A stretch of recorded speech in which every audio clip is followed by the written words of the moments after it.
Dr.Ríoghnach O'Leary. Hello. Welcome to the podcast. Thank you. Thank you so much for being here.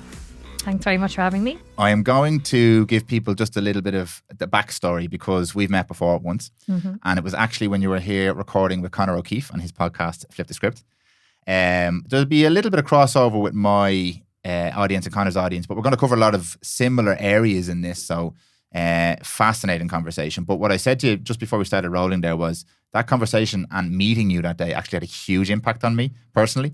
I've probably brought your name up, I'd say about 100 times in random conversations with friends, with family on podcasts since then. So it was a privilege for me to be able to get you back on the podcast here. Thanks, that's very kind of you. I hope it was, you were mentioning my name in a good way anyway, hopefully. It was absolutely a good way. And as we progress through the conversation, people will start to understand why it had such a profound impact on me.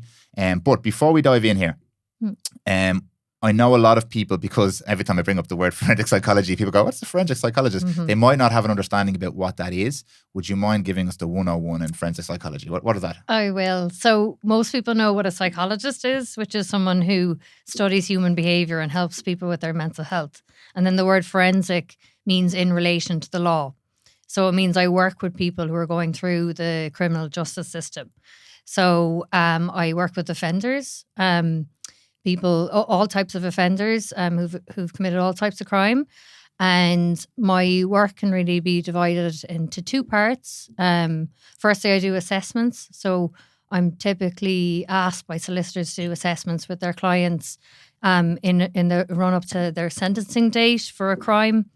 And I'm asked by the solicitor to sort of explain, basically in a report that goes to the judge, I'm asked to explain why this person has committed this offence and to sort of diagnose any mental health problems that might have played a role in the person's offending as well. And then also in those reports, I'll make a comment on their risk of reoffending based on known risk factors and protective factors against relevant to the type of crime they've committed. And I'll also make recommendations for rehabilitation, which about 99% of the time entails a recommendation around therapy. And then the second part of my work is I do psychotherapy with offenders to help them to rehabilitate. Okay. So, that's the sort of explanation. I think the important thing is the distinction between a psychologist and a psychiatrist. Maybe most of your listeners know that already, but most people don't. So a psychiatrist is someone whose background, they have a medical degree, and a psychiatrist will look at a mental health problem through the lens of kind of purely biology. So they'll look at something like depression or psychosis as being a sort of a chemical imbalance in the brain. So then they believe that they need to treat this problem by prescribing certain medications, and that will stabilize your brain chemistry, and therefore you won't have the symptoms of these mental illnesses anymore. While a psychologist has, their background qualifications are in psychology, and therefore they are coming at the mental health problem through the lens of viewing the mental illness as being dependent on the experience of trauma in their background or negative life events. So a psychologist will say, okay, you're depressed because X, Y, or Z happened to you in childhood, and something else happened to you, a month ago that made things worse. That's why you have these symptoms of depression. So therefore, we're going to talk about those traumas in therapy and try to deal with your environment to reduce the symptoms of depression. While a psychiatrist will say, we'll reduce the symptoms of depression by giving you this medication. Okay. If that makes sense. It makes perfect sense. Why have these two fields been split? Yeah, that's an interesting question because traditionally they were one. So they were the same thing. So if you think of the sort of traditional grandfathers of psychiatry or psychology, you have people like Freud or Carl Jung. They were just called psychiatrists in their day, and they were able to prescribe medications, but also then they developed psychotherapy and did therapy with their patients as well. But over the years, I think it was more around like after World War II, there was kind of a split between the two professions. And I think it was just a sort of a probably a dichotomy in thinking, people being probably defensive again about their positions and starting to argue, oh no, it has to be brain chemistry, oh no, it has to be trauma. And you develop this kind of schism between the two, instead of saying, well, look, maybe it's both, or we can learn from each other, or maybe sometimes the right thing to do is to prescribe medication for a small length of time and then move on to therapy. So it just kind of over time became two different professions. And I suppose there's just so much to learn in both of them as well. That's probably a reason to, I'm trying to think, as a psychologist, could I be a psychiatrist as well? I'd have to, I suppose it's possible. I don't know, but I have any other life outside you'd be job, fairly full on. Yeah, I'd have to go and train in become a doctor, traditional doctor first, and then extra training in psychiatry then, and a lot about neurobiology and this sort of stuff. Okay, yeah. Yeah, it's fascinating to me because I mentioned before I have a history in the medical industry, and I understand from a practical standpoint why that might be a good idea to have somebody focus purely on the cognitive side of things and the psychology side of things, and somebody focus on the medical side of things. But in my experience and from what I've observed, what should be a very harmonious relationship with everybody kind of doing their part and working collectively, not just in the psychological realm, but in the health realm in general, you tend to have isolated specialists who don't necessarily have a relationship with the other specialist. And it always confused me when I was younger, thinking, I can't separate like my cardiac system from my respiratory system, and yet I have to go to two separate people here. From a practical point, understand that, because this guy's a super specialist and this girl's a super specialist in this. However, there's no communication really here. So I'm kind of left trying to put all the pieces of all these individual things together. And from a psychological point of view, again, as a complete non-expert here, what I noticed and observed was there does seem to be really staunch, everything is a medical condition. You take your pill and take your tablet and we'll figure everything else afterwards. And then there's the really staunch, no. Everything is ancestral trauma. Everything is what happened to your grandparents in the war. Yes. And then that's very, very common. And then obviously the way we live our lives nowadays with social media and the politicization of everything, it just pours fuel on that fire. Absolutely. Yeah, I do. And I do think so as well. And in the social media sphere, I think then, certain psychiatrists and certain psychologists then probably are, their brand is almost to have these more extreme views or polarized views. So then perhaps they're not even publicly acknowledging that there's things that they can learn from psychiatry as psychologists or vice versa as well, so. And then you get the problem because you get a lot of bro scientists like me then come along. I've listened to the podcasts and then I all of a sudden have a very staunch view on, like, for example, I mentioned Peterson a couple of times before. There's a lot of these types of figures who become very popular because they're hitting a certain chord or they're touching something in a certain demographic of population, but then we become the arbiters of the word of that person who might have their own biases. And it's well acknowledged that a lot of these big figures, including Jordan and all these guys, have biases, which is fine because it's human. But our inability to separate the bias from the information is what creates, I think, a lot of this divide culturally. Which is kind of very difficult. In your experience, now this is one thing I said to you, it's a compliment I paid to you, so take the compliment. I did notice the last time you were here, you were quite objective in everything that you said. Completely understanding that you've picked a career, that you spent a long time in this career, so you will have developed biases in that career. Just from your observations and experience with this medical versus psychological model, where do you see a lot of the issues lie from a personal standpoint? One thing that comes up for me definitely is, I don't know if this is too specific, but say in the treatment of mild to moderate anxiety and mild to moderate depression, which are hugely common issues that people have, often the first port of call for a person, if their mental health is dipping, like if they're noticing that they have just ongoing problems with anxiety or low mood, they'll go to their GP and the GP will then prescribe them an antidepressant or an anxiolytic, which is for anxiety. And that to me is a problem, is a major problem, because kind of mild to moderate symptoms of these mental health conditions, they're better treated by therapy, and we know that now as well from research, that there's an abundance of research now showing that medication, psychiatric medication for those sort of issues isn't more effective than therapy. So I think that's a major problem with the medical model, is that people first of all go to their GPs. They don't think to first of all go to therapist, a psychotherapist, to say, hey, I'm really struggling to get out of bed every day, and I have no interest in things that I used to enjoy, or socially isolating. They go to their GP, so they're kind of going into that medical model. So, and I suppose the GP is looking at what he or she has in their toolbox and say, well, I have this medication, so here you go, take that. So you can't really blame them either, because that's all what's in their toolbox, So I feel like that's that's a major place where these kind of two, the medical model versus the kind of psychological model collide, I suppose, in terms of like helping people on that level. Yeah.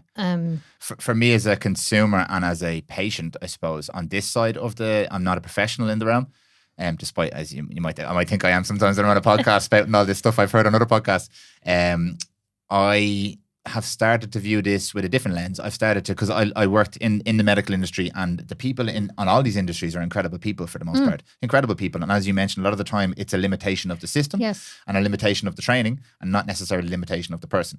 And what I started to recognize for me personally was taking a little bit more personal responsibility kind of helped me solve the problem a little bit, because I could rely on, for example, if I needed a medication and I educated myself and had a little bit of understanding, not an expertise, around what that medication is for, I could then decide, okay, well, there's a point in this whole equation where I might need to rely on this tool. However, there are many other things I can try first. And it's my responsibility to just understand that and then reach out and look for that. I don't have to be an expert in it, but I could potentially have a conversation with somebody, or I could explore an avenue or an option. And if it sat right with me, I could try that. And in most of those cases, I realized I never needed the tool. And in this case, we're talking about anti-anxiety medication, obviously. But in most of those situations, I realized if I kind of took care of a little bit more of the basics around my life, which is what I personally was involved in the medical role that I was working in, was to try and understand how many of the low-hanging fruit, like basics, exercise, sleep, satisfaction with your job, happiness in your relationship, sense of purpose and motivation. I know this stuff sounds kind of obscure, but all these low-hanging fruits, most instances where the first reach was for the medication, they didn't have any of this stuff sorted out. And in most cases, when this stuff started to be put in place, not that it would cure anything specifically, but all of the metrics and the kind of key indicators started to improve. I was like, okay, for me, that's a very important lesson. So I could start doing this stuff. Yeah. And then usually when I don't feel good, I'm not doing any of this stuff. So it's like, okay, a little bit of personal responsibility for me. So rather than me trying to point fingers, which I used to do sometimes, like, oh, well, the medical system is shit and the doctors don't know this. Now I'm like, oh, hold on. How do I play a part in this whole scenario here? If I can take responsibility a little bit. Would you see that in the people that you work with, in terms of maybe not a lack of responsibility, but resistance to taking that responsibility for themselves? In my forensic clients, I would say that they have often kind of grown up with a lot of people failing them already. Okay. I think. And in terms of them sort of taking responsibility, I feel.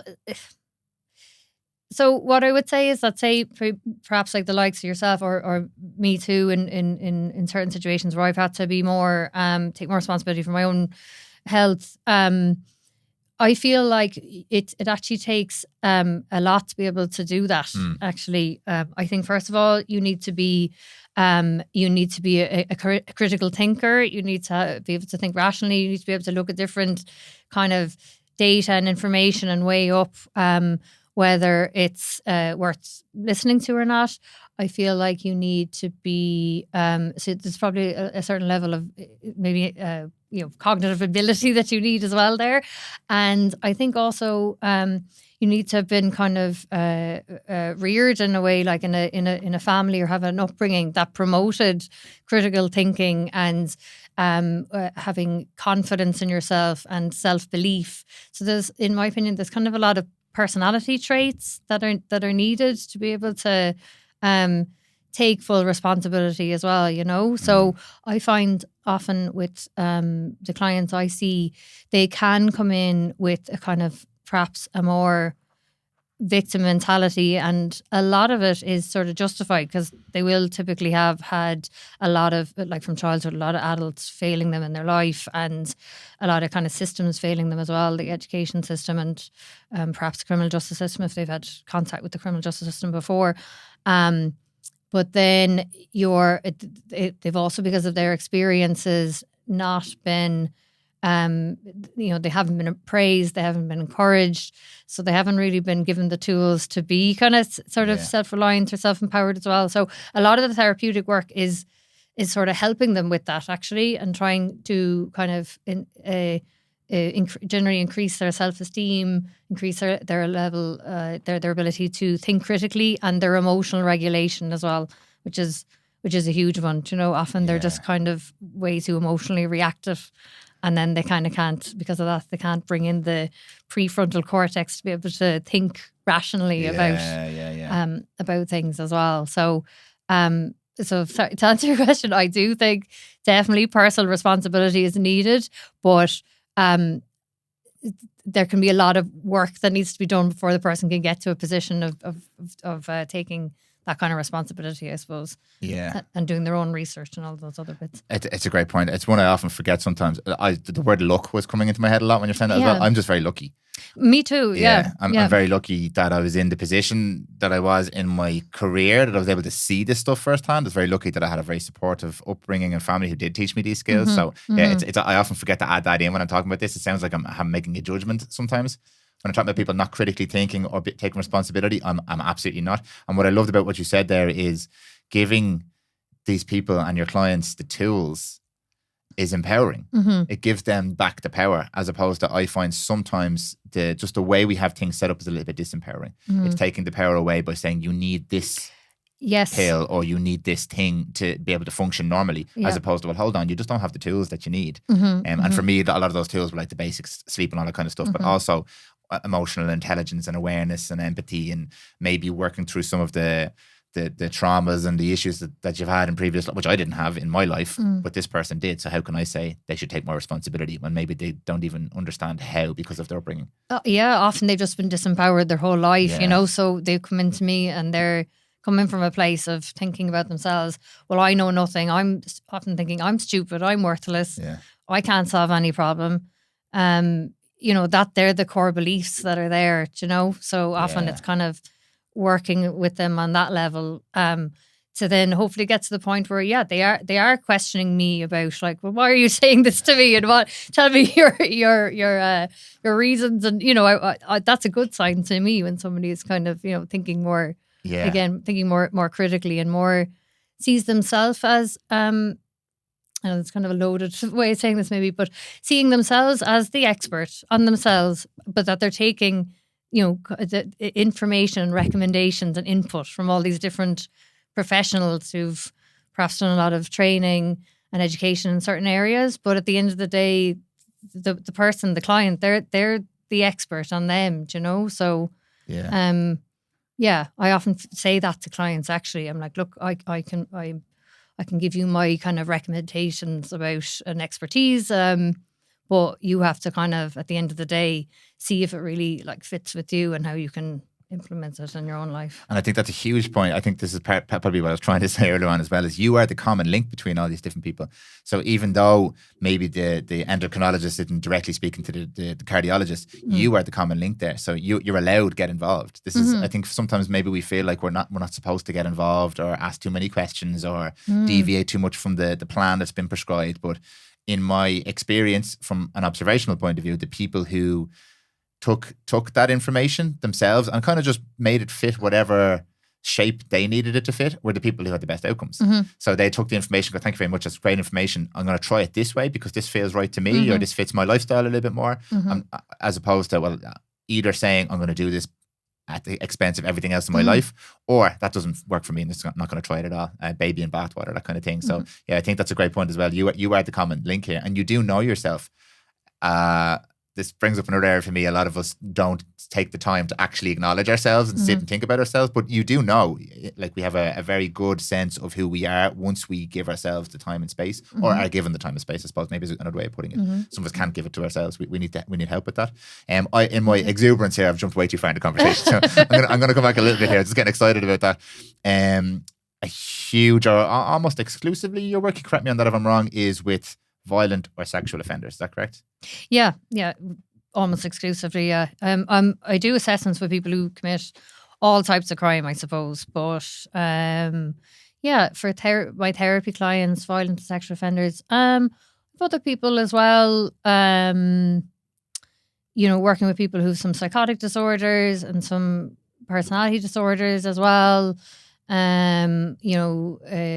Who've committed, popular at the moment, sort of stalking offences and this sort of stuff. So I see kind of whole range of people. I see people as well who've committed kind of white collar crime, So a lot of fraud as well, of millions euro and this kind of stuff. So I sort of see everybody really. So I'm doing these assessments, as I said, for their sentencing date, and then the therapy with them if it kind of works out, to try to kind of rehabilitate them, work on those factors that contributed to their offending. Okay, I haven't seen Baby Reindeer, by the way, so I can't. I'd love to dive into the conversation there, but everyone's talking about it, but I haven't actually seen it. Have you watched it? Have you? I did. Yeah, I was obsessed. Yeah, really? Yeah, yeah, I loved it. I'd highly recommend it. Okay. Really, really, really good. Yeah. Excellent. Really compelling. Your professional opinion? My professional opinion is, I actually told the people who have employed to work for me, I was like, watch this. Wow. I prescribed it for them. Yeah. Okay, I have to put it on the list though.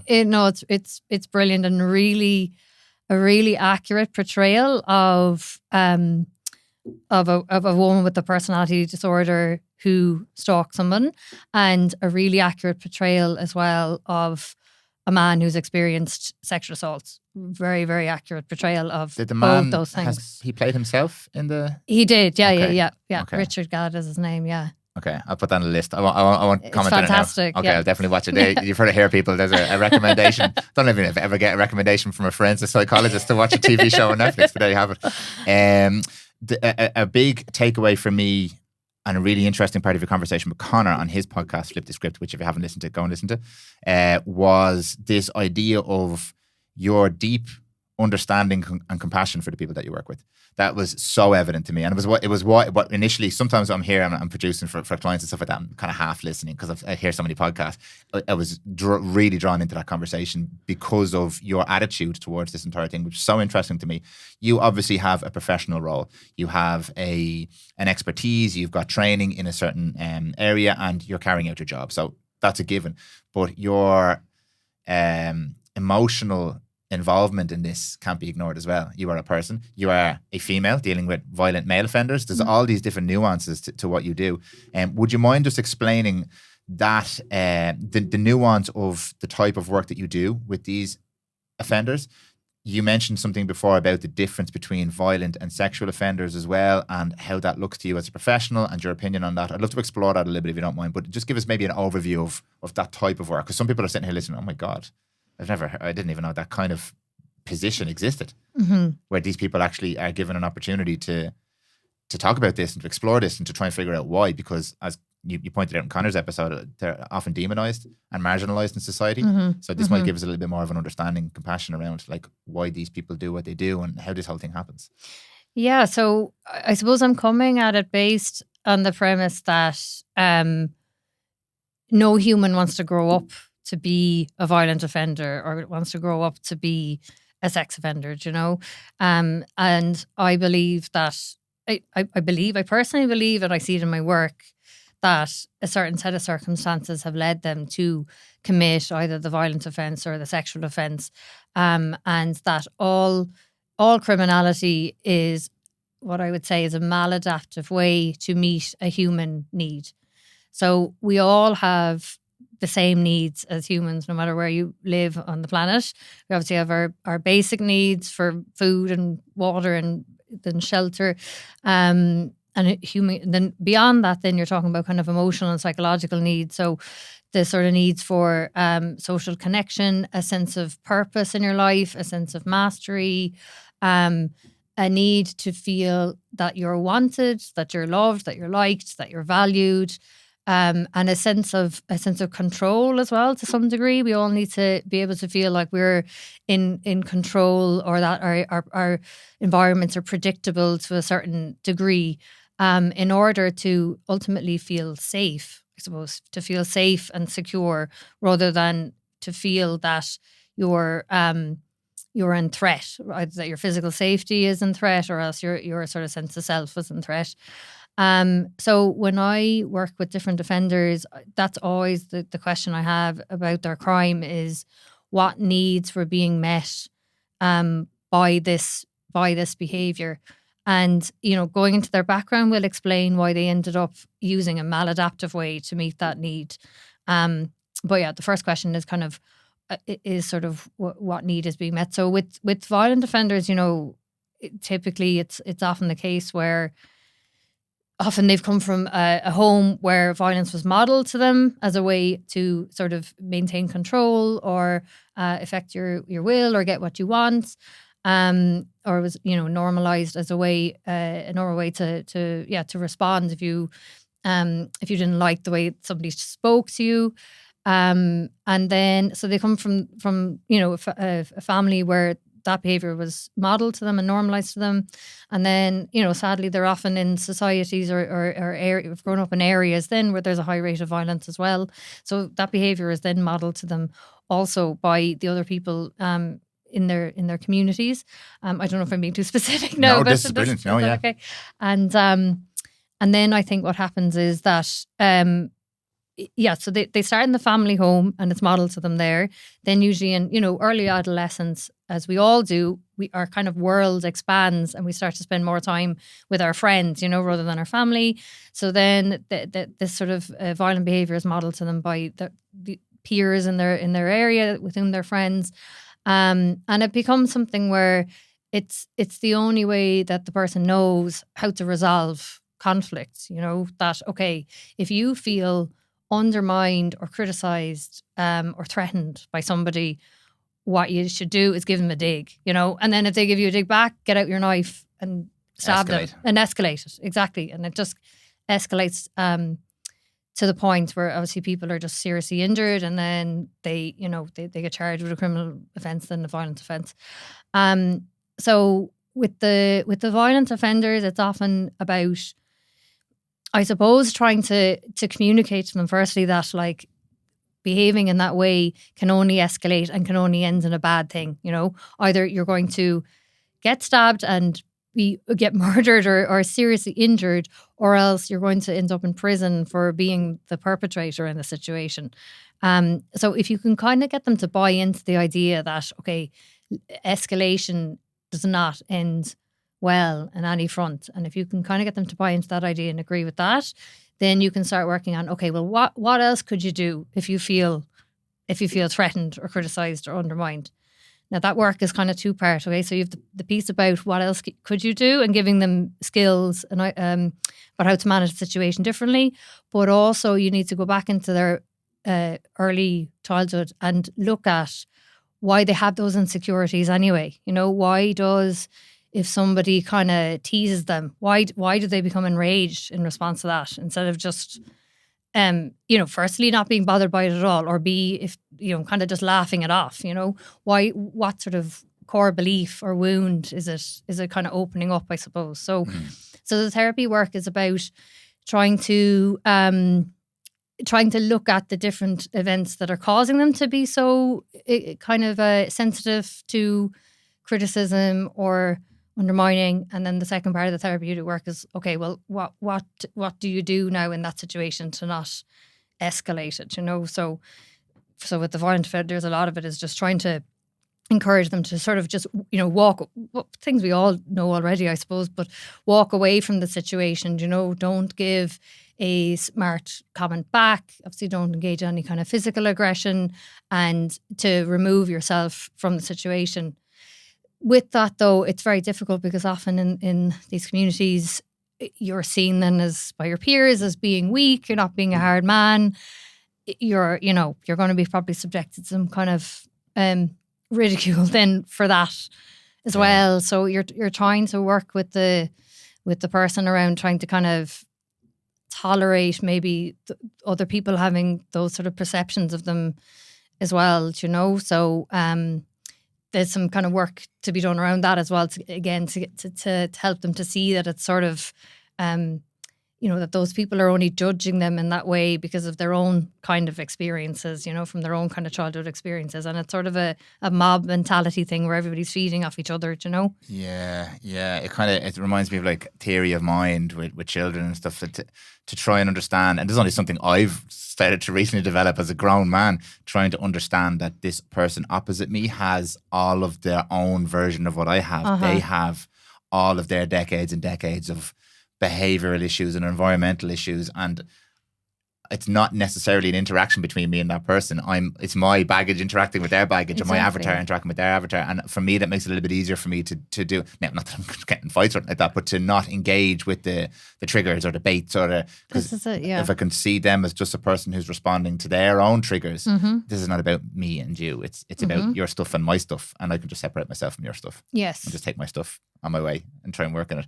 I can't imagine how difficult it could be though to work with people who have years and years and years and years and years of this, and you have a few hours with them over the course of weeks or months or whatever it might be. It's a lot of work and then this person in most cases is not in an environment necessarily conducive to change or growth. Yeah, absolutely. And that definitely is probably the hardest aspects of the work as well, that they're, outside the hour that I'm there with them, they're going back to probably the very similar environment, so that's why, I suppose, unfortunately or fortunately, a big part of the work is often kind of cataloguing people they spend their time with and really asking them, okay, are they the best people to be around you in your life, and getting them to maybe recognise that those other people, as you say, have their own baggage and are on their own journey, and and maybe they're not the best people to have in their sphere of influence at that time, which it's kind of like what we do with people in addiction as well, people, places and things, what things are going to make you relapse. You need to get those things out of your life, know. So often with the work with these offenders is to kind of say, well, look, can you is this other person in your life kind of a positive influence or not, Now, what they might do is sort of like test the skills that they've learned. So if that other person is being confrontational, if the client is going to respond to them being non-confrontational, let's see, does that de-escalate the other person, Yeah. And if it does, then it's like, okay, well, maybe that person is okay to keep in your life, because they're going to respond to you being calm and collected and not escalating the matter, but there are other people, I suppose, who are just going to escalate things no matter what, So then, I suppose those people, unfortunately, are probably best not to be involved in that person's life, in the client's life, for a period of time. Does it completely depend on the individual and the situation, or are there common approaches you found to be most effective? And like, the reason I'm asking this question is because I'm kind of put myself in this position. Are there approaches that I could potentially use myself when faced with triggers or conflict, or if there's a danger of me reverting back to a behaviour that's not necessarily a positive behaviour? In your professional experience, have you seen that there are certain approaches that work really, really well with a lot of people? Because you probably have a vast toolkit of things you could try and talk about and explore with clients. But are there like some common trends that you found working with specifically violent offenders that you kind of like, okay, well, this approach tends to work better? I find it's often that self-esteem piece, actually. Okay. It's like, okay, if you can get the clients to feel secure in themselves, to feel like they like who they are and maybe what they've accomplished in life or what they're doing with their life, I find in that situation, then they're just far less sensitive to other people's kind of criticisms or ridicule then, because they just feel that they feel kind of confident in themselves, I suppose. So it's I guess it's that piece of healing the the pre-existing issues, I suppose. I think going in at that level is is actually gives you a more better long-standing results, rather than just saying, no matter what happens, just walk away, you know? I think it's more about building that kind of more kind of bulletproof maybe mentality a little bit, you know? That piece. And then the bit that you mentioned, which is a bit of education to them around, okay, well, why do you think that other person insulted you in that way? Why do you think that they're trying to kind of make you look bad or take the piss out of you?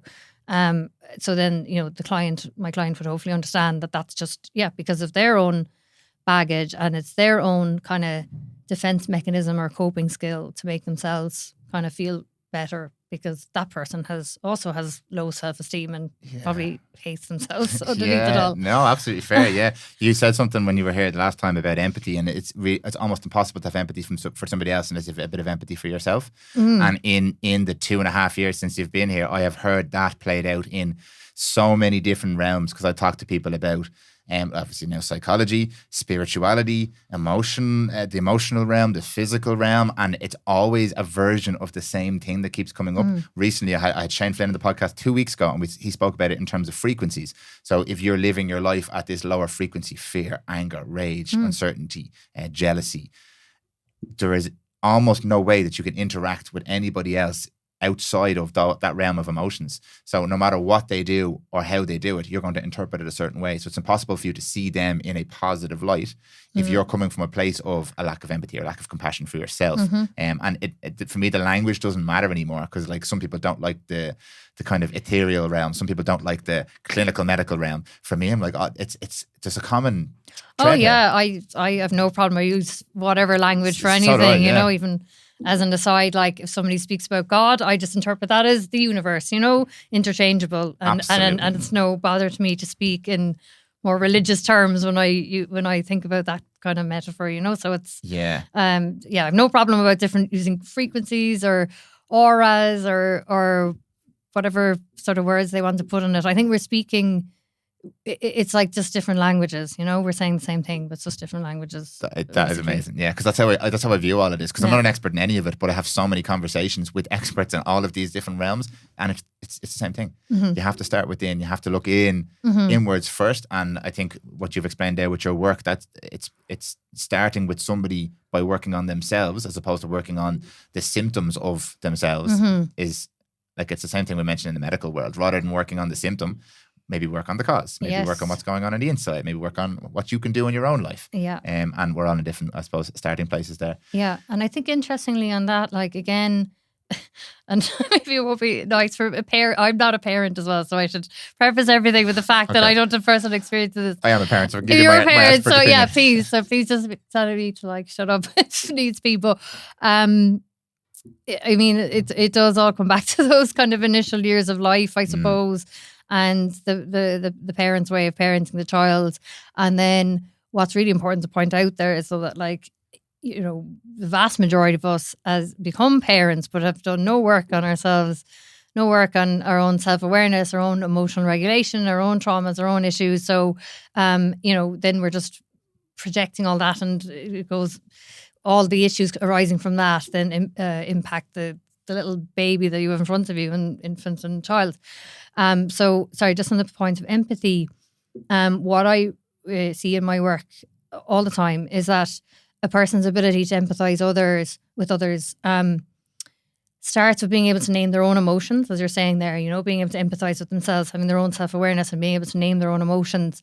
But that's really a process that starts between the parent and the infant, you know, in their attachment as well. So, you know, you'll see, you know, like a baby or an infant being very upset, and the mother or the father or the caregiver will, you know, pick them up and soothe them, but say, oh, you're sad, you're upset, or oh God, you're angry, you know. So the caregiver names the emotion for them. So that's the foundation of it. So the child grows up understanding, okay, when I feel this way physiologically, that's me being angry, or, you know, that's me being sad, or that's me being anxious.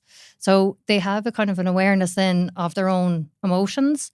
And that is the kind of precursor to being able to identify emotions in other people.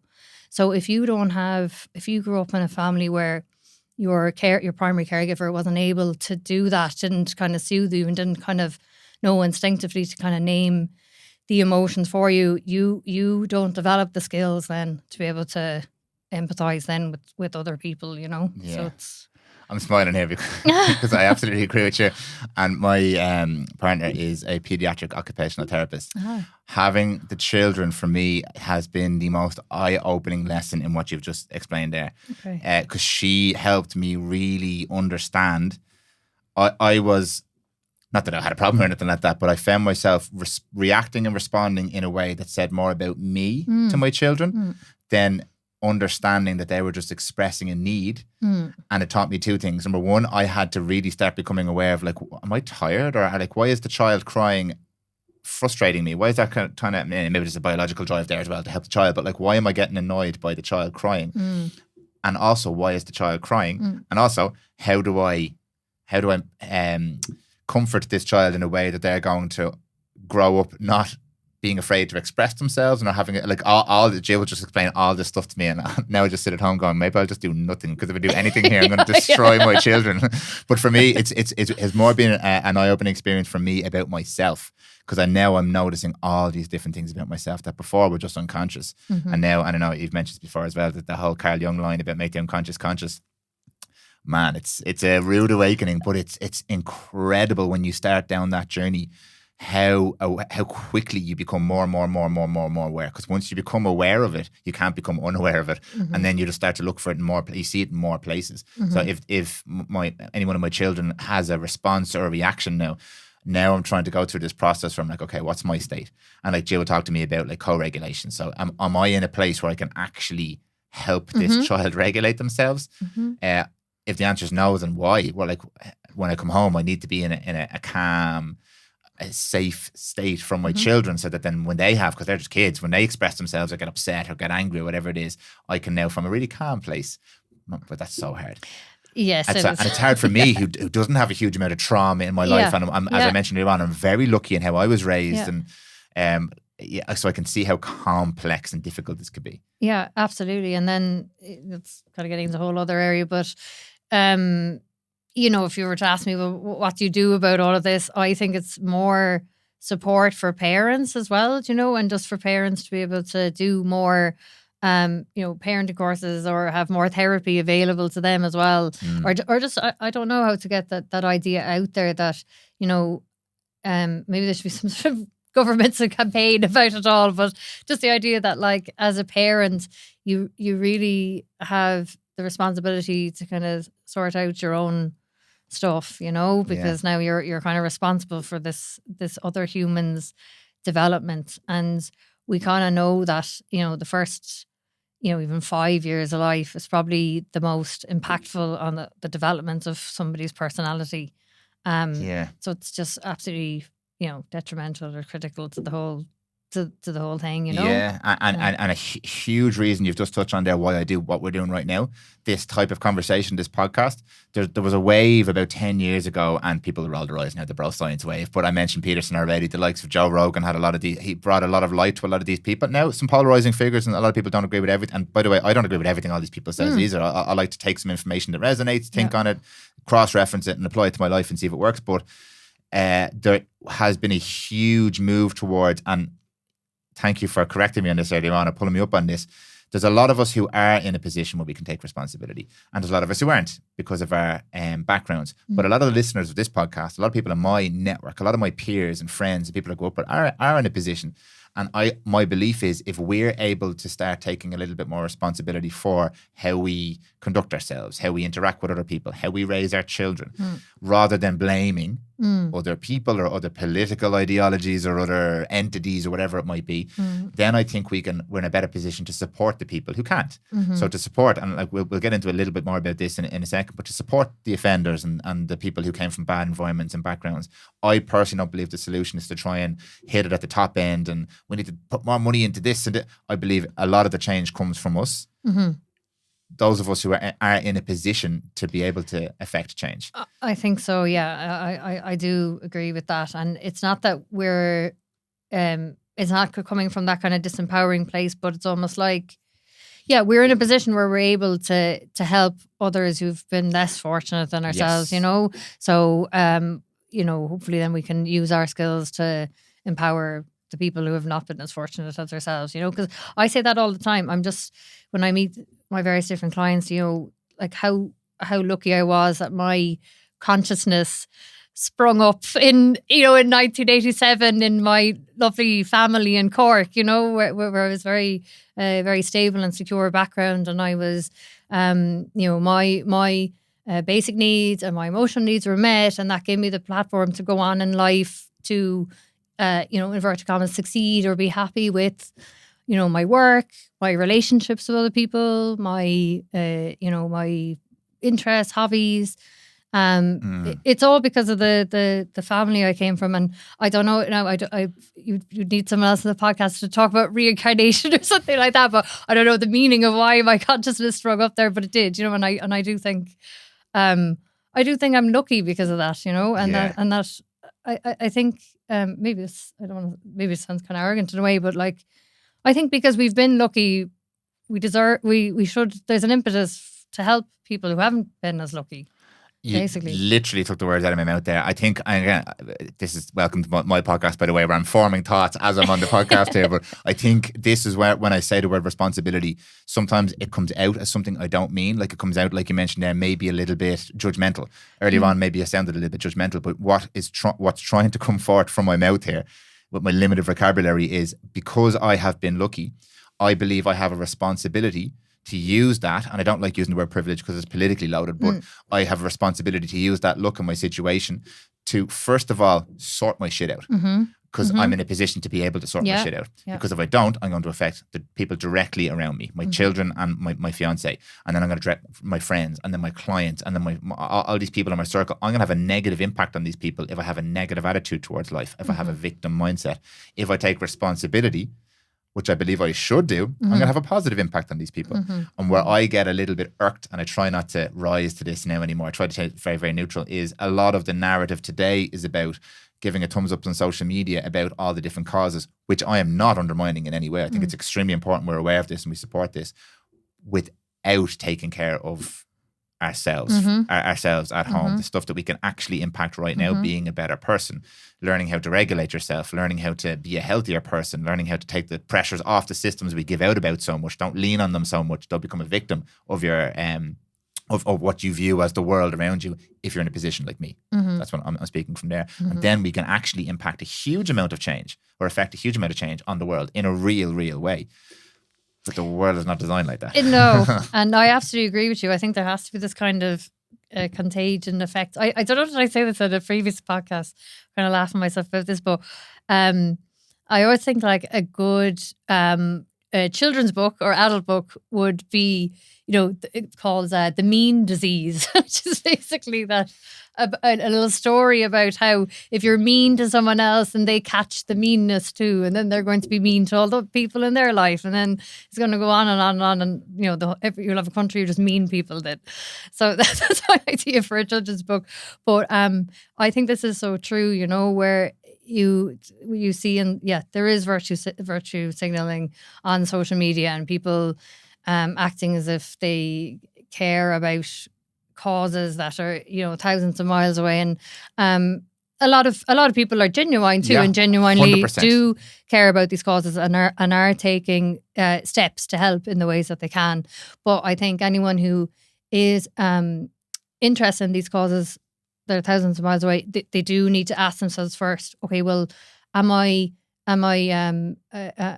first helping the people who I have immediate influence on, And I spoke earlier about, the violent offender and whether he needs to question about the people he has in his sphere of influence. It's kind of that, you need to ask yourself, well, am I a negative effect on the people around me that I influence, Am I actually treating people in my life with respect? Am I sufficiently kind of self-aware and able to regulate my emotions so I don't respond to those people in kind of, harmful ways, be that, shouting at them for no reason or having no patience with them, or, or various different things.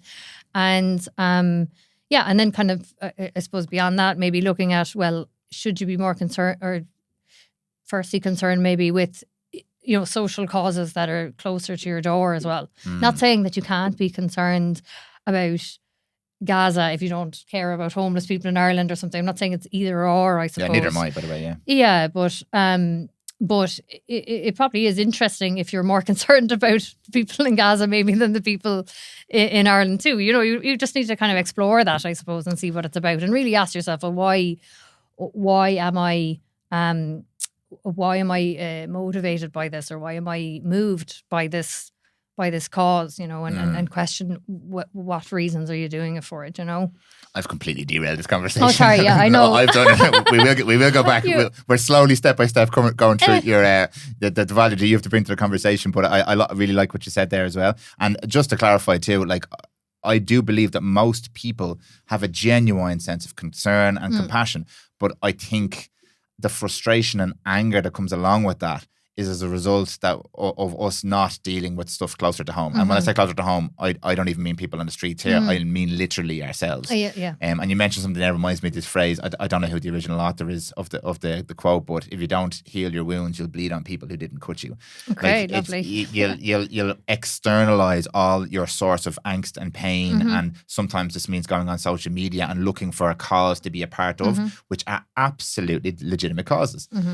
But the change you could affect at a deeper level, with if you're willing to look into yourself, I personally believe will have a greater impact. It'll take longer, and you won't get immediate gratification from it because you're not going to get thousands and millions of other people high-fiving you for being a good person. And it's really difficult to be introspective. Again, this is why I'm saying I'm in a position that I'm very lucky. I've been surrounded. I get to sit here and have a conversation with you for hours and explore this stuff. That's really rare. So I'm very, very lucky to be able to do that. However, I personally believe that's where most of the change in the world will come from, is us looking inside, into the shadow, into the darkness. Yes, and it's the same question, I suppose, that applies to the offenders, which is what... Very nice segue. What emotional or psychological needs are being met by this behaviour, and the being on social media and getting all the likes and the thumbs up again. That's a short term, I would say maladaptive way of trying to help with your needing a sense of meeting that human need for validation, a feeling of importance, feeling of being needed, a feeling of being wanted. Like that's the sort of piece that you need to go inward and look at. Like, well, how do I meet those needs in an actual, deeper level that's more fulfilling, rather than something that's just superficial and kind of short term. Yeah. Sorry, I was making that comparison with this hypothetical violent offender where, he goes and punches someone because they call him stupid or something, and instead of like looking internally at himself and asking himself, what is it about being called stupid that is so deeply hurtful to me? Yeah. That's kind of the and like it's the way you describe it today and the previous time is so powerful to me, because it's really given me a sense of that could be me, because I respond poorly all the time. I get triggered all the time. I was just lucky enough not to be brought up in an environment where violence was the answer to that, but I have a temper. Sometimes I get angry. That's my response to it. It's only one step further to get me to maybe be violent with somebody if that was what I was brought up with. Like, so that sense of like connection with that person, as much as I resist it, because like I don't have anything to do with somebody who assaults somebody. That's not me. It could be me. And that was really powerful for me the last time you spoke. Do women commit violent offences? Do women commit violent offences? Absolutely. Yeah, they do. Primarily, well, against women and men. Okay. Yeah, they do. Women commit domestic violence offences towards men, which I think is something that's not being spoken about as much anymore. More domestic violence is committed by men, but my whole thing is that I feel like we're forgetting about male victims then in all of this as well. So women commit violent acts towards men in the context of intimate relationships. Women commit violent offences against other women in the kind of same vein as when men commit violent offences against other men. So what I say, or what the way I think about it is, when I have a violent offender, I want to know, first of all, is their violence only committed in intimate relationships, or do they commit violent acts outside intimate relationships? Because there's different kind of factors at play then generally. If their violence is just isolated to intimate relationships, it's more indicating to me deep-seated problems with abandonment and rejection. While if they're kind of violent towards general people out in their community and stuff like that, that would more be about kind of just a sense of preserving status or self-esteem and that kind of stuff. So when it's to do with intimate relationships, you really need to go into the background of, first of all, what was their parents' relationship like, what was modeled to them by their parents in terms of how an intimate relationship functions. And then again, I suppose so much of it is about self-esteem issues as well, and why can't they tolerate rejection, and why can't they tolerate that their boyfriend goes out once a week to meet with his lad friends? Like, why is that so anxiety provoking and intolerable to them? Why do they assume that the guy is going to cheat then or something like that, which can then trigger the aggressive act, the physically aggressive act, or the violent act, both for men and women in that context of an intimate relationship. Okay. I think again, my segue away, just talking away. Wind your way down that river. We'll get there eventually. Meandering here.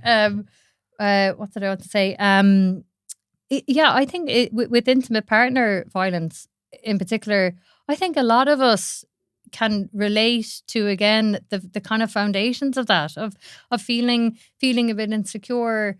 If you've had history of a partner cheating on you, you're probably coming into your next relationship then being a bit more paranoid or suspicious, or it's harder for you to trust again, And I think a lot of us can understand the triggers in an intimate relationship that might make us feel insecure. So again, it's that if you feel those sort of ways, and then also you've been exposed to violence in your family of origin or in your community, that's what kind of dictates whether you respond to the insecurity with violence or not. It was like your example earlier, where you said, you're a normal human being, you get angry about things, but probably the deciding factor there that why you don't get violent is because you weren't exposed to violence when you were younger, consistently. So it's a lot of it is to do with what you were exposed to and what was normalised to you. I think this is so important, Ríoghnach, because it's obviously throughout the course of this conversation, but as I mentioned, over the course of the last few years, for me, it's become so much more obvious that you can, like you said there, you can kind of understand most people listening to you speak there will probably have an element in their own relationship of some sort of a trigger. I get a little bit jealous. I get a little bit insecure. I get a little bit uncomfortable around these certain situations. So that's everybody pretty much. So now we're all in this little category here. And the only thing that separates us, not the only thing, but one of the only things or a major factor that separates us from the violent offender in the relationship then is the modelling that they've had. Yes. Or how to resolve that feeling. So if I am someone who has grown up in a very well-rounded family and it's all how we express our feelings, maybe I'll go and read Gabor Mate's book and I'll do a bit of meditation and I'll realise, I'm just a bit insecure. How can I work in that insecurity? I'll communicate with my partner and it'll be fantastic. But that's a rare person. If I'm the average person, I'll probably express that in some maybe small unhealthy ways, maybe passive aggressiveness, generally give somebody the cold shoulder. Exactly. Don't talk to them. And then there's a scale or spectrum. Maybe I'll spend a bit too much time down on TV. Maybe I'll have a porn use. Maybe I'll start to drink a little bit. Maybe I'll avoid the situation. I could be avoidant. I'll go and I'll just do other things. There's a million different ways we could express ourselves. And one of those ways is, unfortunately, maybe I'll have a violent interaction here. Yeah. So he or she will never go out again to meet their friends. And then I'll never have to feel that insecurity again. Yes. Yeah, exactly. Yeah. That's so fascinating to me. And especially nowadays, I mentioned to you earlier as well, a lot of these statistics about women versus men and men versus women and all that, it all gets weaponized now in this political conversation we're trying to have. But if we can remember, we're all trying to be on the same team here. Yes. We work really, really well together. Men and men, women and women, men and women, doesn't really matter. We have the potential to live a really harmonious life.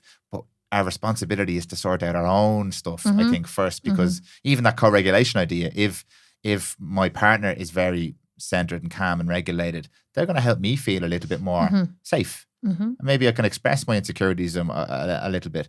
But where we tend to go is we go on Instagram and we go on all these different communities and we say, well, what you should do is you should become this type of person and establish your dominance and your will, or completely avoid or withhold intimacy, or like there's all these different tools and weapons that we're being told to use online, because we're finding other people who are banding together in their shared frustration or anger, and it's just this human soup of madness, I suppose. Absolutely. But unfortunately, the end result is sometimes we have violent offenders, sometimes we have, well, a lot of times we have broken relationships, we've got masses of anxiety and depressive incidents and all these different symptoms from this lack of self-awareness and self-work, I think. Yes, and lack of coping skills, I think, is like the major one. You know, like the ideal scenario is that like you enter adolescence with positive coping skills, you know, that you enter adolescence with the ability more or less to kind of regulate your emotions. Obviously your brain is still developing, I suppose, but it hasn't, you know, the fastest speed it's developing at is in those first kind of 5 years, you know. So, you know, by the time you're 13, hopefully you're able to kind of regulate your emotions to some degree. And also, you know, you should hopefully have empathy skills. You should hopefully have some sort of communication skills where you can talk out some kind of more minor conflicts with people. And even the basic skills, knowing that like, you should probably need to know, okay, get a good night's sleep on it, you know, eat the right food and get enough exercise and have those things down as well, you know. The problem is that people, when you've, say the problems with addiction comes to mind again, where people enter adolescence without any coping skills, and then they live in an area where drug use is very prolific. They start taking drugs, as most of us do, you know, we start experimenting with alcohol and drugs in adolescence. But because they don't have any healthy coping skills, they're offered this drug or substance, and then they're like, oh shit, like this regulates my emotions for me, you know. And then so that's where the addiction starts then, you know, because they could just become reliant on that substance as their primary coping skill, you know, because of the lack of their own healthy coping skills. So how did I start talking about that one? We were talking about violent offenders. Oh, there was something else I wanted to say. Sorry, just as you were speaking. Just the idea of like empowering people and this kind of stuff. Like what I often say to clients is that it's not your fault, but it's your responsibility. Yeah, I think that's a good one, because often, as I said, there's so much that is critical to development in those early years of life, that they were a child. It wasn't their fault that these things happened to them. But you know, if I have a client and they're sort of saying to me, you know, over and over again, well, it's not my fault that I'm like this. This happened to me. That happened to me. At some point, I'll have to talk to them about, okay, well, yes, that stuff did happen to you, but now you, as your adult self, have to take responsibility for the things that did happen to you and learn how to resolve those problems so that they don't cause you and other people harm in your life. Yeah, I really, really like that. The idea of removing blame from the conversation, I think, could be really, really powerful for almost every interaction that we have as human beings. Remove the blame. No one's to blame. Yes, yeah. Somebody did this, fine. Maybe there's a set of circumstances that led to whatever it is now, whether it's mental health issues, whether it's, like we talk a lot about health and obesity and weight as well, we're talking to different people, whether it's intimacy issues, whatever it is. Okay, you are here right now. Let's remove blame from the conversation for a second. Not absolving, especially in the case which we'll talk about now as well. I know with sexual offenders it's slightly different too, but not absolving the people who may have caused the harm or the situation that may have created the circumstances. Not saying that that's not to blame, but let's just remove the blame from the conversation, and then we can be a lot more constructive about it. Now, if you would like to affect change in your life, you have the responsibility. No blame for you being the way you are right now on you or anybody else, but it's no one's responsibility except for yours. I think that is a much nicer and easier frame for people to digest than, well, someone's to blame. Why don't we figure out who that is? Because that's probably going to solve the problem. Yeah. It never does. It never does. And sometimes you have clients who, it can be an issue that when you start talking about their early childhood and try to explain why they are the way they are, they do start blaming maybe their parents then, you know. So then as a therapist, you're sort of dealing with that. And to a certain degree, you know, you don't want to say to them or give them the impression that they have to kind of suppress any anger around how their parents parented them, because the aim isn't to for them not to have any negative emotions about that at all. It's just what they do with those emotions. But so you kind of want to explore with them their experiences of the way their parents or their caregivers parented them, and allow them to feel and explore whatever emotions come up.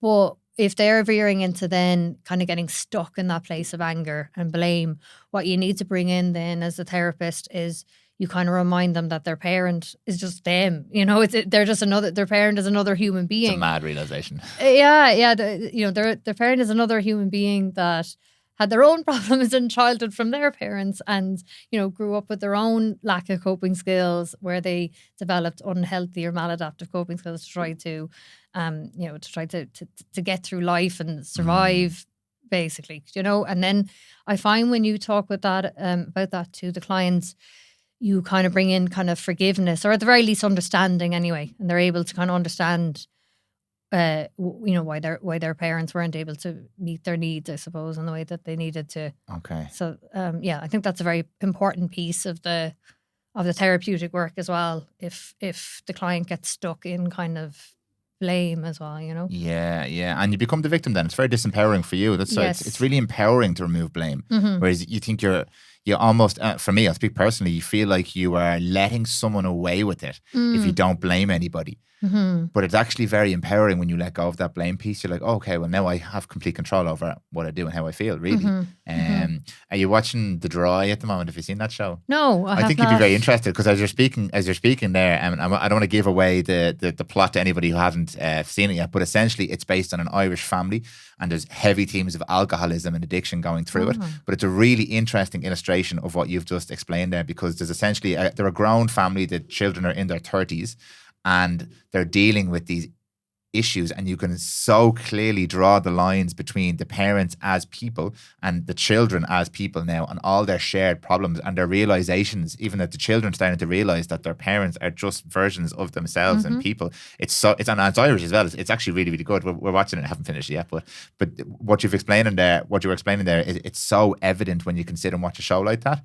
How that's their mum and dad. Yes. And now they're starting to realise that their mum and dad are just two people like themselves. And then the mum and dad are starting to realise that their children aren't children. They're also people who are now grown and have this whole persona, this whole thing. And then they're starting to realise how much of an impact they've had on the children. Now, this isn't all in the dialogue, but it's you can see it play out in throughout the acting. It's actually very, very interesting. That sounds really good. There's a recommendation for you now. I'll watch Baby Reindeer. You watch The Dry, and we'll come back and we'll compare notes.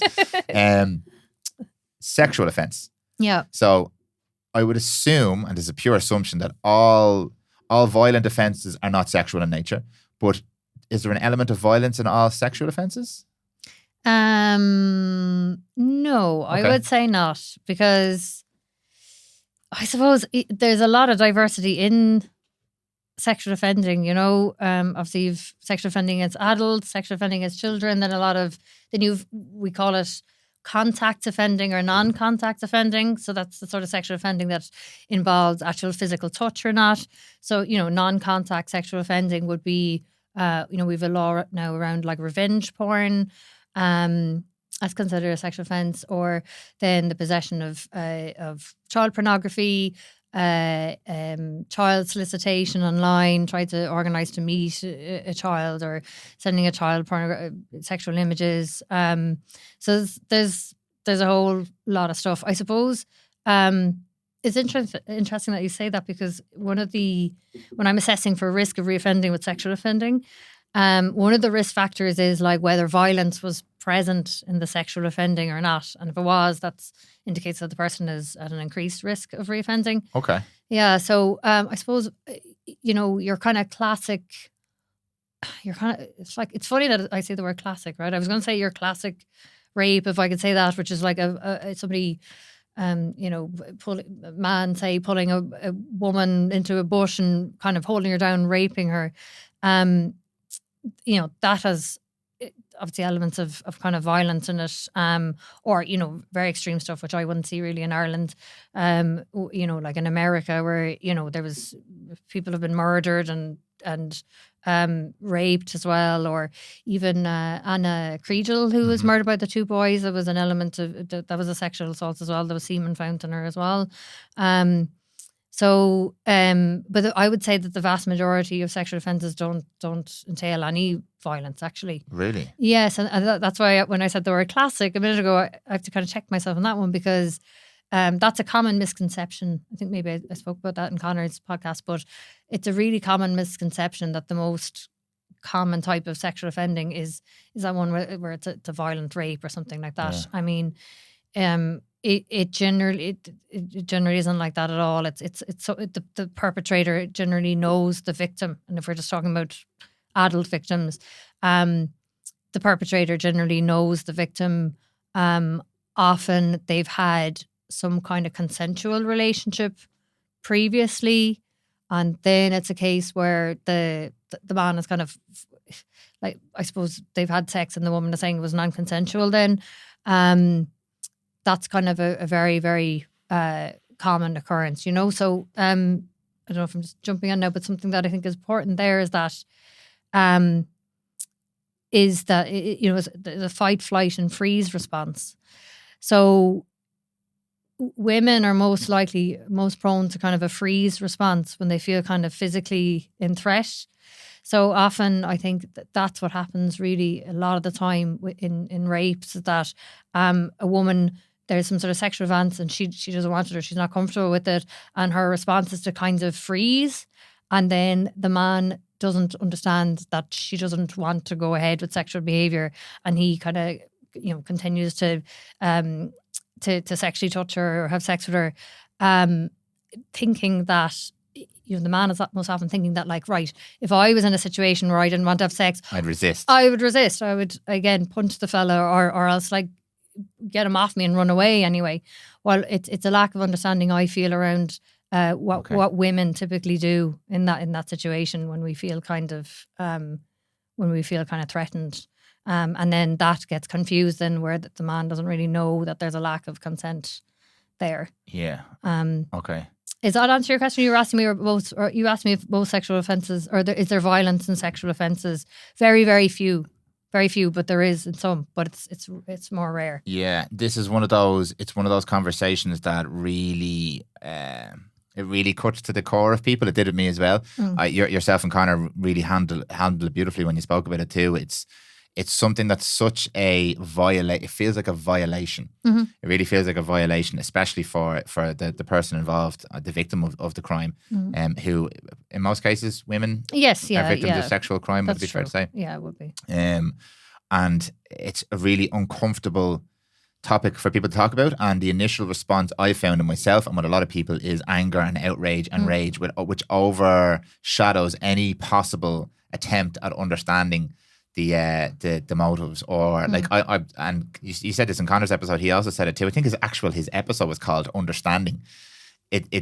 There's an immediate cloud of rage because all I am envisioning is somebody that I know, a partner of mine, a family member of mine, a friend of mine, having this perpetrated against them, and it just gets me. And immediately there's a narrative in my head about what this person must be. They must be an absolute monster, and it's hard for me to really try and understand that person at a human level.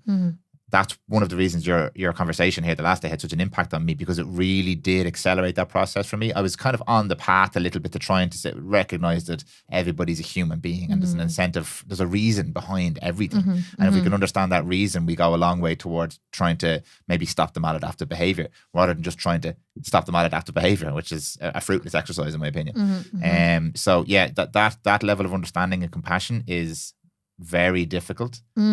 It's very rare. And I think for me, it was compounded by the fact that you're female in this industry.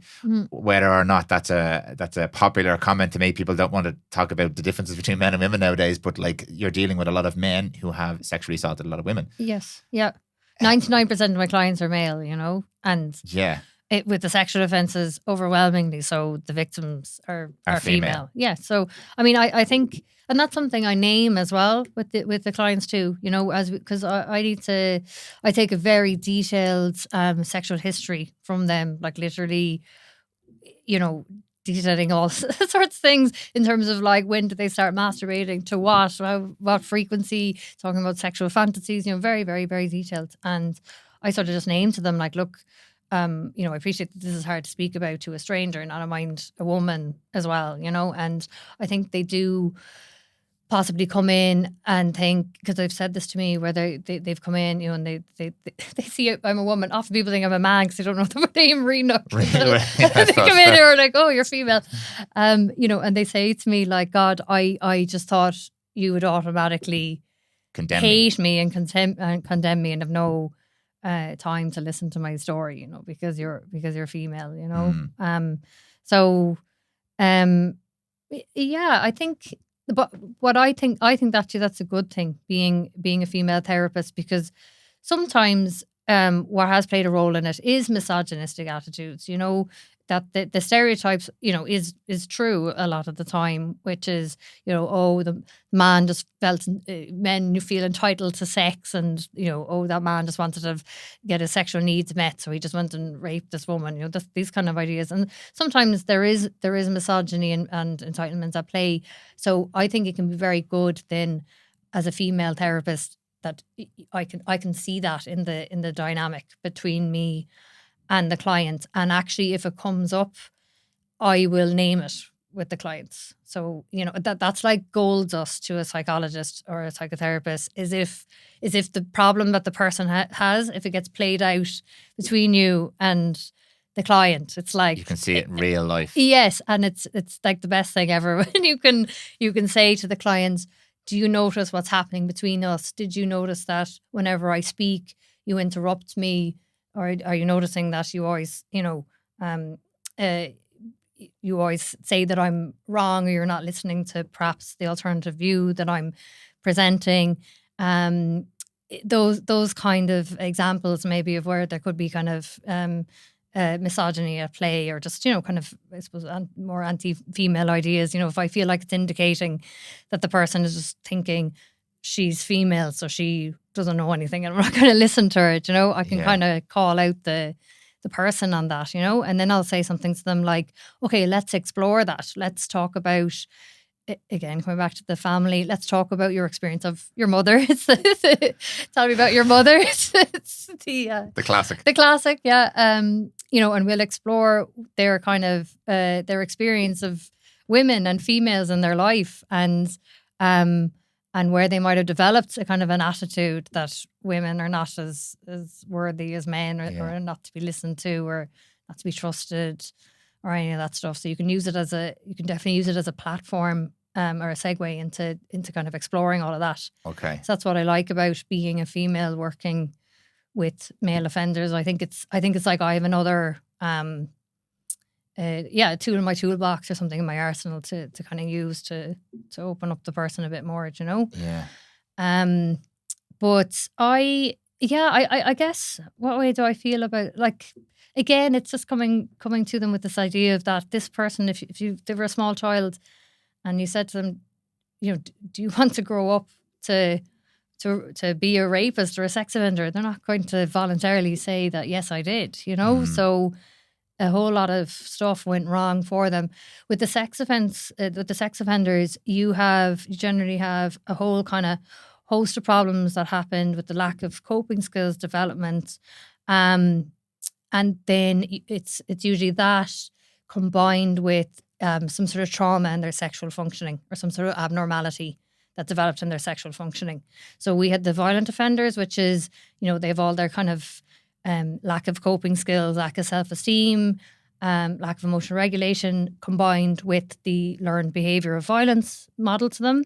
With the sexual offenders, it's generally the, lack of self-esteem, lack of coping skills, lack of emotional regulation, and then also some sort of sexual trauma or sexual kind of abnormality in their development.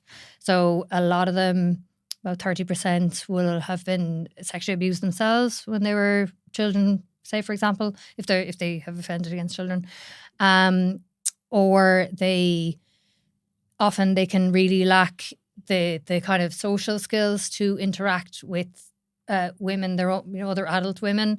So they find it easier to interact with, say, teenagers, for example, because the teenagers are kind of automatically going to look up to them or listen to them or validate them or make them feel good about themselves. So that's why they kind of veer towards that kind of age group. And then we do know now that there are a certain group of men. I don't think there's any research on female pedophiles, but there are a group of men who their sexual orientation is towards prepubescent children, and it's not to do with trauma. This is in the absence of any kind of trauma in their life. So that's kind of been established now that some people, the way, you could be straight, you could be gay, you could be bi, that some people are their sexual orientation is primarily towards prepubescent children. So, from an evolutionary point of view, I don't know, is that about I don't know what the reason behind that is. Maybe it's this is a very risky comment, but maybe it's to do with population control. I don't know, but it is something that occurs. I suppose I'm going to say naturally because that doesn't mean that it's acceptable to act on it, but it does happen. It does exist, and there are many groups now actually in various different countries. The one in the UK, I think, is called it's a stupid name. It's something like the virtuous paedophile or something like that. But basically, they're support groups for men who feel sexually attracted towards prepubescent children, but don't have the kind of the trauma or the personality traits or all the other maladaptive stuff that means that they actually act on this sexual attraction and offend against a child. I've heard the phrase minor attracted person, MAP. Minor attracted person, so towards an adolescent, sort of under the age of consent. Yeah. Yeah, see, this is another theory that's put forth as well, that all people are actually can have a sexual attraction towards anybody who's post-pubescent. Because anybody who's post-puberty is physically, from an evolutionary psychology point of view, they're physically able to have a child.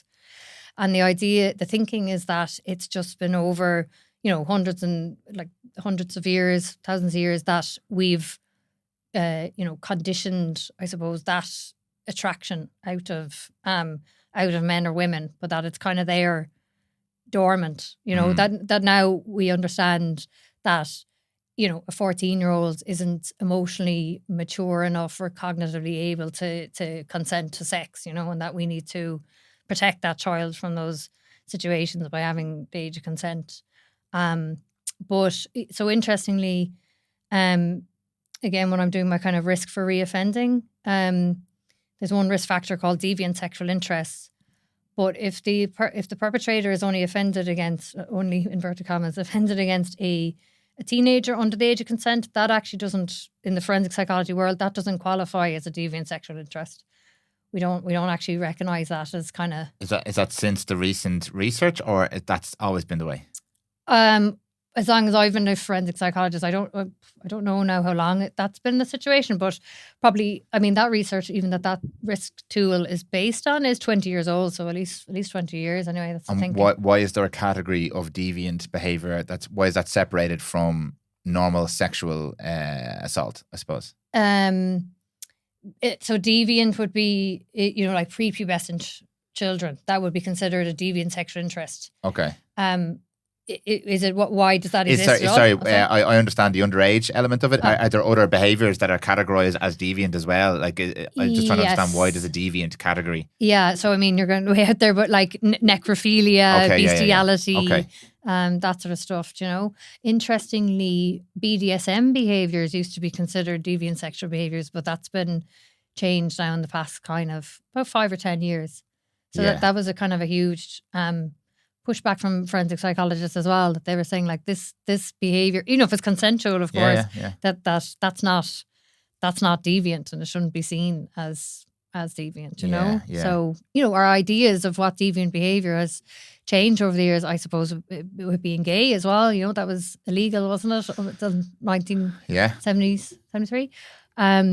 So that would have been considered a deviant sexual interest as well, 50 years ago. I think this is part of what makes, because that was a revelation to me, what you just mentioned there about there are some people who have an attraction. Yeah. The more we learn I'm actually struggling to form a thought around that now, because I resisted that when you said it. Understandably, I would still hold on to some sort of belief that I'll probably have to have a little think about now, that there has to be something. There has to be something there, because I don't see how. Now, look, let's just, culturally, there are plenty of cultures who probably at some point still, where women are having children, girls are having children as soon as they become sexually viable, 13, 14.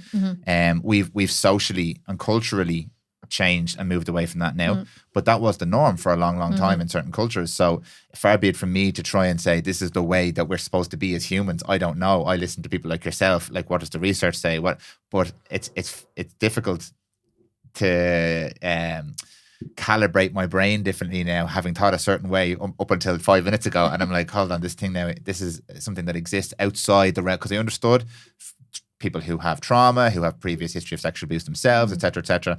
This is a way it's expressed. But now, like, how do we deal with that information? It's rattling around in my head here now, and trying to make it stick somewhere. But the rate at which or how we understand something is kind of dictated by the rate of the research, and how much like, there are areas we'll never know because we can't actually study, because it's not ethical to do certain types of studies and compare certain types of people, and it's a difficult area for people to really, I think, come to terms with. And what we default to is our emotional response to something like this. But I think you made an important distinction there between people who have a desire and people who act on that desire. And I think this is something that came to light for me a few years ago, in terms of what separates us really is the action. Because a lot of us have thoughts. I have thoughts about punching people in the face all the time. Yeah, me too. And I don't do it. And I think that is the fine line that separates us. And my ability to not do it comes down to everything you explained earlier on, is my upbringing and my environment and my conditioning, and my parents equipping me with the tools to resolve that thought in a different way. It doesn't mean I don't have the thought sometimes. And I mentioned before Jordan Peterson talking about the Nazis, and how, given a different set of circumstances, I potentially, if I grew up in Germany in that time, could have been involved in that activity, and the likelihood is quite high because of my profile and I'm a competitive type of person, my tendency towards not aggression but competition, and that this would have been presented to me as an opportunity to be part of something great. And like, when I'm trying to look at it from that perspective, something horrendous in our history, all of a sudden I could have been a part of that, just if I was born 100 years earlier. Absolutely. Or less than 100 years earlier. Have you heard of the Stanford prison experiment? Yes, or many times. Or the Milgram experiment so as well? So interesting, yeah. And everyone says, I'd never do that. I'm not so sure anymore. I'm not so sure, yeah. And that's only, I mean, I think that was done maybe the 70s or 80s. Again, now you wouldn't get the ethical... Yeah, would you mind giving a brief outline for people who maybe aren't familiar with it? Yeah, so the Stanford prison experiment was done by Philip Zimbardo, I think was his name, in Berkeley, I think, in university. And basically he was studying this idea of kind of good and evil, and whether, you know, people are just good and evil, or is the capacity for good and evil within us all. And what he did was he made a kind of a fake prison in the basement of the university, and he said, okay, I'm looking for, I think, like 20 students to take part in a psychological experiment. They all signed up, and bear in mind as well, these people would have been, you know, quite generally, I'd say, would have been quite well adjusted, educated, critical thinkers, all those kind of traits. You know, that's more common, I suppose, you'd see with people who are going to university. Not all the time, but more common. And so he recruited the 20 people, and he assigned them randomly to either the role of prison guard or prisoner. And he kind of gave them some few rules, like, well, you can't be maybe like... Basically told them, okay, you have to get the prisoners to do their daily tasks every day, like eat at certain times, exercise at certain times, and do certain cleaning and chores and stuff like that. And he said, right, off you go. That's just the only kind of instructions that they had. And he found, I think it was after sort of 5 or 6 days, that the people who were given the prison guard role, they already were starting to evidence like these really cruel and sort of manipulative behaviours, where they were deciding that if somebody hadn't cleaned something to an acceptable level, they were making them, you know, go and clean the whole hallway with a toothbrush and things like this. And they started, you know, really being really verbally abusive to all the prisoners as well, like really being cruel, and the comments they're making about their personality traits and the way they looked, and really degrading them and all of this stuff. And this was only because they were just told that you are a prison guard and you have to maintain control of the prison. And Zimbardo had to finish the study, I think, like 2 weeks in advance or something like that. But interestingly as well, Zimbardo wanted to keep going with the study, and it was his wife, I think, was a psychologist as well, and he said to his wife, come down and have a look at the what I've created. And she came down and was like, Philip, what have you done? She was just like, can you not see that this is absolute madness? And like, look at the way that the prison guards are treating the prisoners, and you can't allow this to continue, So I suppose it really showed, the way if you put someone into a certain circumstance, told that they have kind of power or control, that their aim is to maintain power and control, it can bring out this kind of worse behaviour. And also it brought out that kind of bad behaviour in the researcher, in Zimbardo himself, where his own ego, to prove his point, he was just kind of allowing all of this as well, to the participants to treat each other in these kind of ways.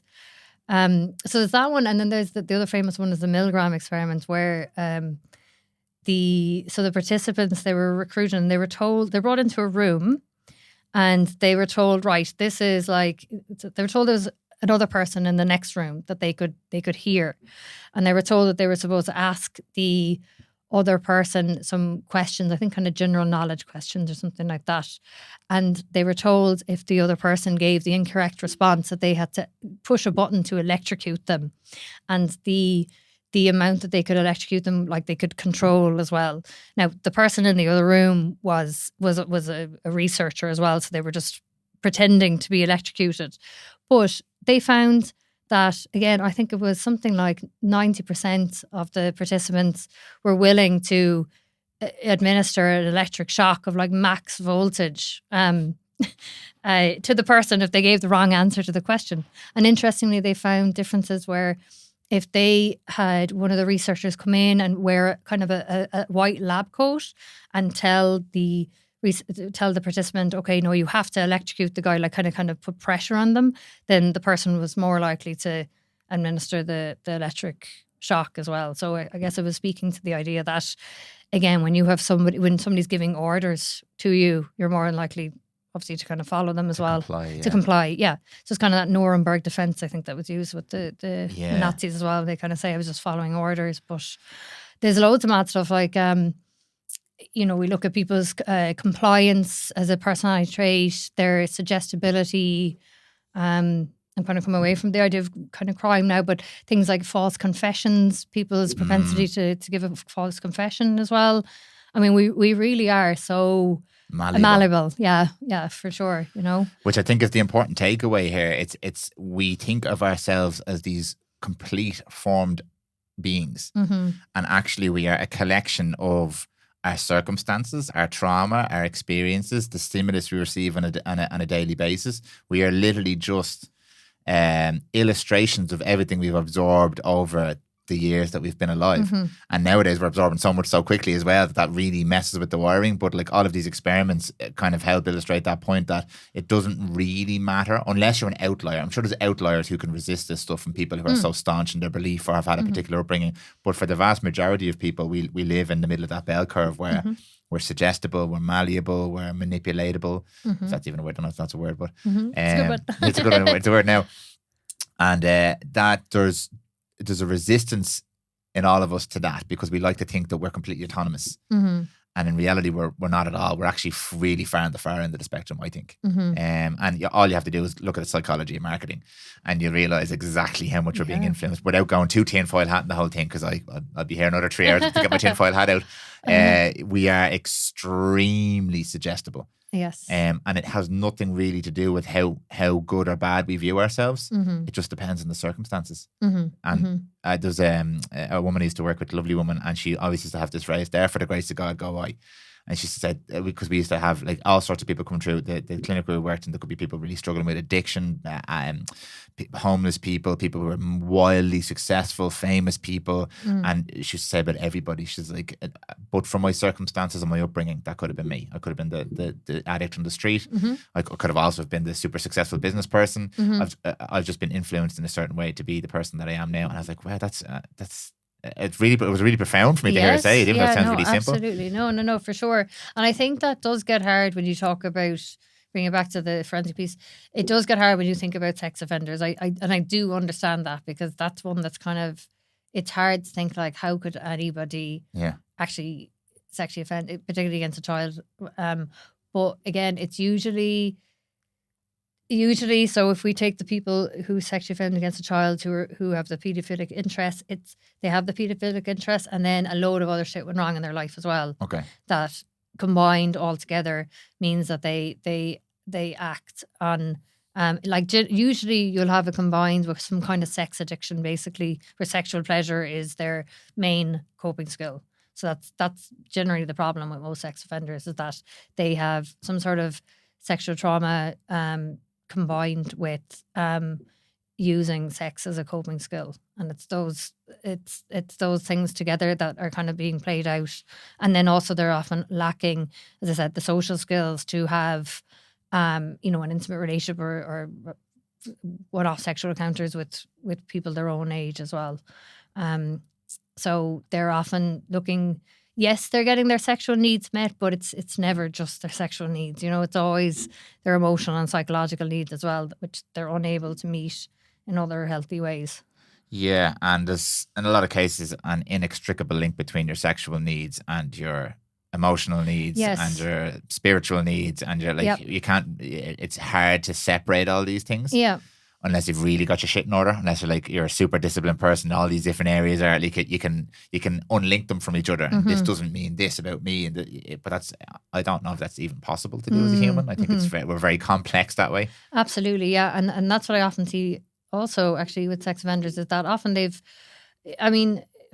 people will call it grooming, and I do think that for some offenders they are consciously grooming the child or the adult, but I do believe for a big cohort as well, they've actually started some kind of friendship, what they would term as a friendship, with the 14-year-old, say, for example, and that they genuinely didn't have the intention of it turning into a sexual, having sexual contact with the child.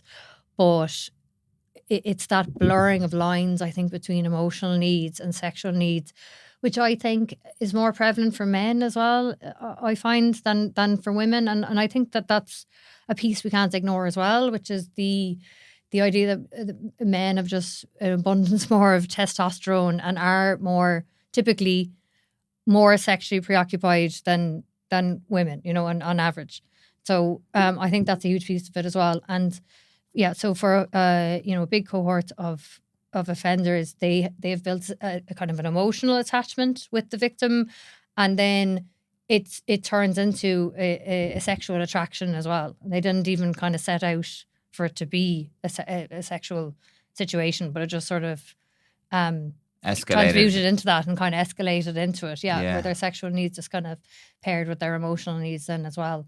Or else what might have happened is that what kind of sounds strange as well is that sometimes people, the man will have been sexually abused as a child, and if he had if he was neglected or had other abuse going on in childhood, actually through his sexual abuse, he might have in some way experienced that as a positive thing, which sounds quite jarring as well, I suppose, for people to hear.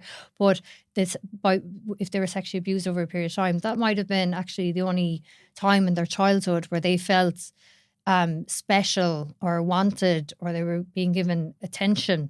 And so then they reach adolescence and they kind of realize that they've been abused, and it was a terrible thing that happened to them, but also they have these feelings of kind of pleasure associated with it as well, and sometimes sexual pleasure as well associated with that, with those emotional needs, and so they have that kind of, it can be unconscious, that desire to like play out that situation again, then with a child when they're an adult. It's so complex. It's really, really complex, yeah. And it's, I say this to the people who are kind of recently hired as well. They kind of say to me, "Oh, Rena, can you give me a book that just kind of explains all this stuff?" But I mean, that's the biggest thing I've learned in the past 10 years of doing this, is that you really have to go through each offender's unique way of getting to the crime. And what I say as well is that, like, often the violent offenders are more straightforward. It's the sex offenders that are most psychologically complicated to understand their kind of pathway towards their offence. Okay. Yeah. This really helps as well in the cultural attitude that we have towards this type of thing, because I know the last time as well you were discussing specific cases, Aisling Murphy, Anna Creedle, and stuff like this, and the outpouring, and like again, like I mentioned with the social media stuff and people getting involved in other causes online, it's absolutely justifiable. It is like we're empathetic, hopefully, compassionate beings, and we don't want people to suffer and that kind of thing. But oftentimes it can lead to culture wars. And this whole male versus female toxic masculinity thing. You mentioned the word misogyny earlier on. And I think there was, for me anyway, observing this as a man, and now I wasn't part of the whole "it's not all men" kind of thing. I don't get involved in the political side of things. But it was an interesting observation for me that, yes, it did feel like an attack on men when we shouldn't have been. It was an attack on a woman. Like we should be really talking about what we've just discussed today in terms of like, why is this happening? But there seemed to be an attitude that it's an over-expression of masculinity. And it always confused me. Is like men are being too manly. There's too much testosterone out there, and we really need to like tone this back and educate the men not to be so masculine all the time, and it's patriarchal and it's trying to establish their dominance. Whereas for me, I always looked at these situations, and it seemed to me like these were not masculine men at all. These weren't, like, for me, masculinity is involved in like compassion and empathy and protecting, I think, as well. As unpopular as that is, I feel I have a role as a protector, and that's misogynistic nowadays to say that, but like there it is. That's what I personally believe. And to do anything that would compromise somebody more vulnerable than you or prey on somebody more vulnerable than you speaks to a lack of happiness and content and peace and whatever words you want to use within yourself. So that's a lack of masculinity to me. And the argument got really, really heated about like masculinity. And I was like, no, I think this is a lack of masculinity. I think if we're going to educate men, we need to educate them about how to be more masculine, how to be more in touch with who they are and what it means to be a man, and not about, and absolutely on board with obviously educating boys about respecting women and things like that. But I don't think it's a lack of respect for the woman that causes it based on what we're saying here. Yes, and that's what I see in my practice as well for the last 10 years. You know, people are saying toxic masculinity and misogyny is driving that, but I see that quite rarely, to be honest. Like, again, the main thing is not being able to meet emotional needs, and then secondary to that, sexual needs in a healthy way. It's not this kind of idea that the man, the offender is going around thinking, I own this. I own this, and I deserve this, and I'm entitled to sex whenever I want, and I don't care what this woman wants. I'm just going to have sex with her. I mean, you know, I extremely rarely come across that kind of mentality. And I think it does a bit of disservice to what we've tried to discuss here, the human element of everything that we do. I think that's a cop-out. I think it's an easy, angry response from men and women, because a lot of men were saying, yes, we agree with this movement, but for me, that was a lot of social virtue as well. I think that's an easy way by well-intentioned people, let me just clarify that, to try and ignore the fact that there's a much, much deeper rooted issue here. And as you just really eloquently put, every single one of these people has a spaghetti junction of history that you have to work through on an individual basis. Much easier for me to say it's a societal problem with men. Now, not ignoring the fact that, yes, we could have a safer society and all these things are true, but I've never believed that's the core issue. I've always believed, and why again, another reason your conversation with Conor had such an impact on me is that you were able to discuss that in a very, very neutral way. Conor gave his perspective as a man as well, and I was like, that's been in my head for so long. I've never been able to properly communicate it, and I don't have the expertise and experience to stand behind that. It's just opinion, really. But now we have some like real world experience with that as well. Yeah, absolutely. You know, I've I've been qualified since 2014, so it's 10 years now, and I worked as a trainee 2 or 3 years prior to that, so nearly 13 years. And I would say I've actually never seen an offender of that kind of profile, where it's just a kind of some sort of sense of entitlement and purely driven by misogyny, a sense of entitlement. I think that type of offender, it would have actually probably qualify as more of like having psychopathic traits. Everyone loves psychopaths, so I'll mention them. Everybody loves a psychopath. Everyone loves a psychopath. Again, psychopaths are very few and far between. They're really, really rare in society, but that's what people are thinking of. They're thinking of this kind of self-serving, selfish individual who has no empathy and just goes through life taking what he wants without any consideration of anyone else's feelings or rights. These people are, they're very few and far between, So what's the official definition of psychopathy? Yeah, so it's interesting because we generally diagnose using what's called the DSM-5, which is like this handbook. It's a very big for a handbook, but of all the mental health conditions, mental illnesses in it.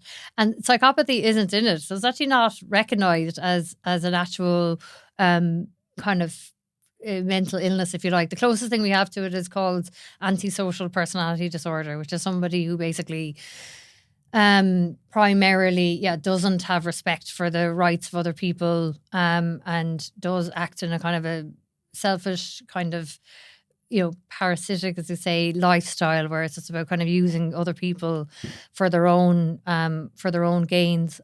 There's a measure you can use for psychopathy. It's called Hare's psychopathy list. I think there's 20 items on it, and you score the person on each item, and if they're above a certain threshold, then they kind of meet the criteria for psychopathy. But it's generally someone who doesn't have any remorse or empathy, and goes through life kind of just taking what they want, I suppose.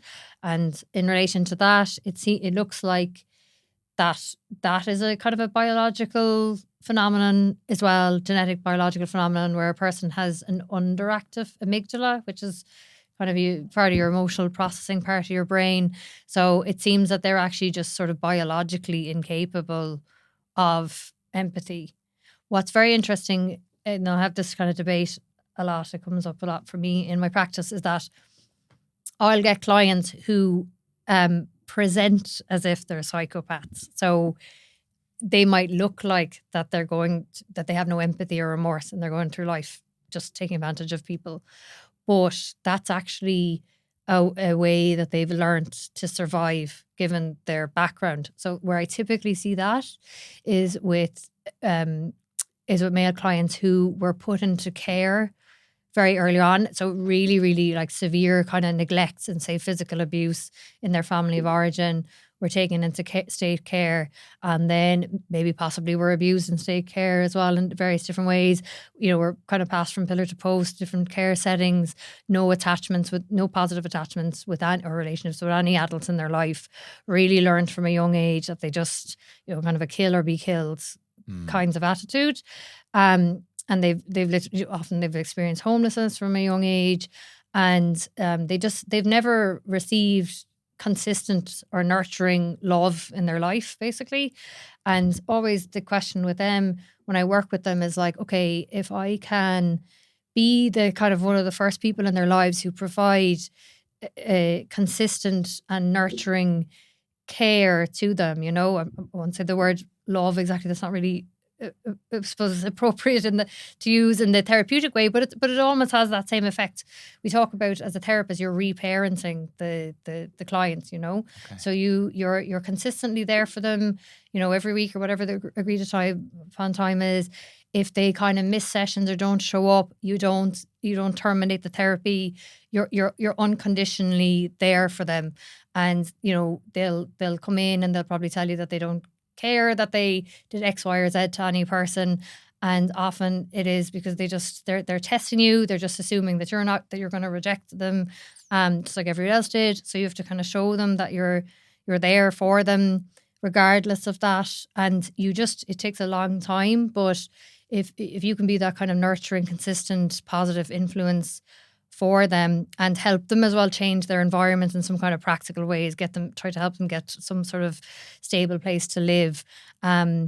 And try a huge thing as well. I always try to like get them involved in something like jiu-jitsu or some other sort of hobby that they'll build a positive community. Yeah. The vast majority of those clients change their behaviours as well and don't evidence those kind of psychopathic behaviours at all anymore. They grow capable of empathy. They become capable of remorse. A lot of it is there, that capacity is there anyway. They've just built up this bravado to protect themselves, from hurt, because they've been hurt so many times and let down in various different ways. But my point being was that I find some other professionals working with them will say this person's a psychopath. I can't, they're a hopeless case. But I actually find that in the vast majority of cases, they're not hopeless cases. You just kind of have to hang in there with them and not be triggered by their defense mechanisms and their maladaptive coping skills. Okay. Yeah, which, I mean, fair play, because it's incredibly difficult even just listening to some of this conversation to not get triggered. But I can't even imagine. I know obviously you've got extensive training, but that's the environment you operate in, and you have an obligation as a professional, but you're also a human being, and you've seen so many things that we'll never know or hear about that would be shocking to us if we did, and you're still able to display that level of compassion, because that's what that is. That's real compassion. It's understanding that if I can create a set of circumstances for this person, we can help them. Yes. Despite the fact that I might not necessarily agree with their behaviours. That's it, and separating their behaviours from their real self, I suppose, their humanity, exactly. Yeah. And realising that that's not the real them, that's them working from their defence mechanisms, which means that they're working from a place where they feel threatened or unsafe, and that's always a distinction I make about people in my personal life as well. People behave differently depending on whether they feel safe and loved versus do they feel kind of threatened or undermined, And I know it's their responsibility to work on their own issues, but I do feel like this relates to earlier conversation, I do feel like when you interact with somebody, you can, it's possible to kind of forgive or ignore the maybe some of the annoying or even harmful, at a more minor scale, things that they do, because you just realize, okay, they felt threatened at that time, so if I can just sort of show them that I'm still here, I still want to be friends with them, I still want to know them and treat them positively and with respect, those other behaviours will probably diminish then over time, Yeah. Now I say all that, well, of course you have to, if somebody's actually really being abusing you or treating you terribly, yes, you need to establish boundaries with that person, of course, but that's something just what I often think about. If somebody is acting up, I suppose, that way, I'm just like, okay, my question is, are they okay? Are you okay? I'll try to aim to ask the person. It's so powerful, Ríoghnach, because there's a lot of things floating through my head at the moment like that. I read a lot of Stoic philosophy. I try and understand a lot about my own triggers and reactions I find that if I can manage that first 2 or 3 seconds where I'm going to be emotionally triggered, if I can manage that and weather that without reacting, I get into this place where I can express some vulnerability towards this person. I'm almost creating a bit of a safe space here by saying, well, look, okay, I'm not reacting to that. And then by me not reacting, it gives them the opportunity to not have to react to my reaction, and then it's just a chain reaction back and forth. But I find that is the mountain to climb for me anyway. It's that first 2 or 3 seconds. And that first 2 or 3 seconds comes from the years now that I have to work on unraveling my stuff. It lets me recognize that a little bit easier now. It does not happen. I get cut off in traffic, I still get a spike of anger. Somebody says something to me, I still feel undermined or less than, whatever. But I think it's if I can get through that, then I can go, okay, well, they've said that thing for a reason. And then I can be a little bit more logical about it and go, okay, well, now it's my turn to show this person that I'm not a threat.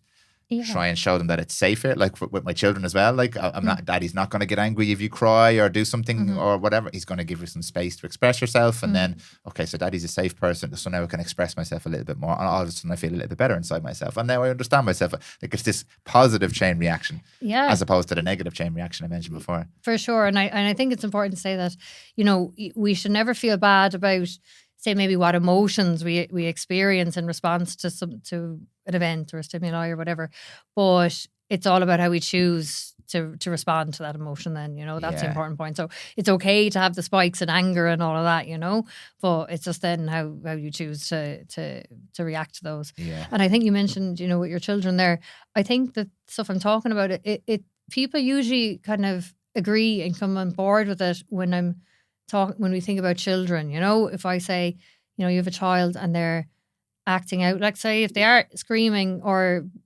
throwing something or even a small child, like hitting you or somebody else or whatever, we kind of generally will say or respond to it like, are you okay? What's wrong?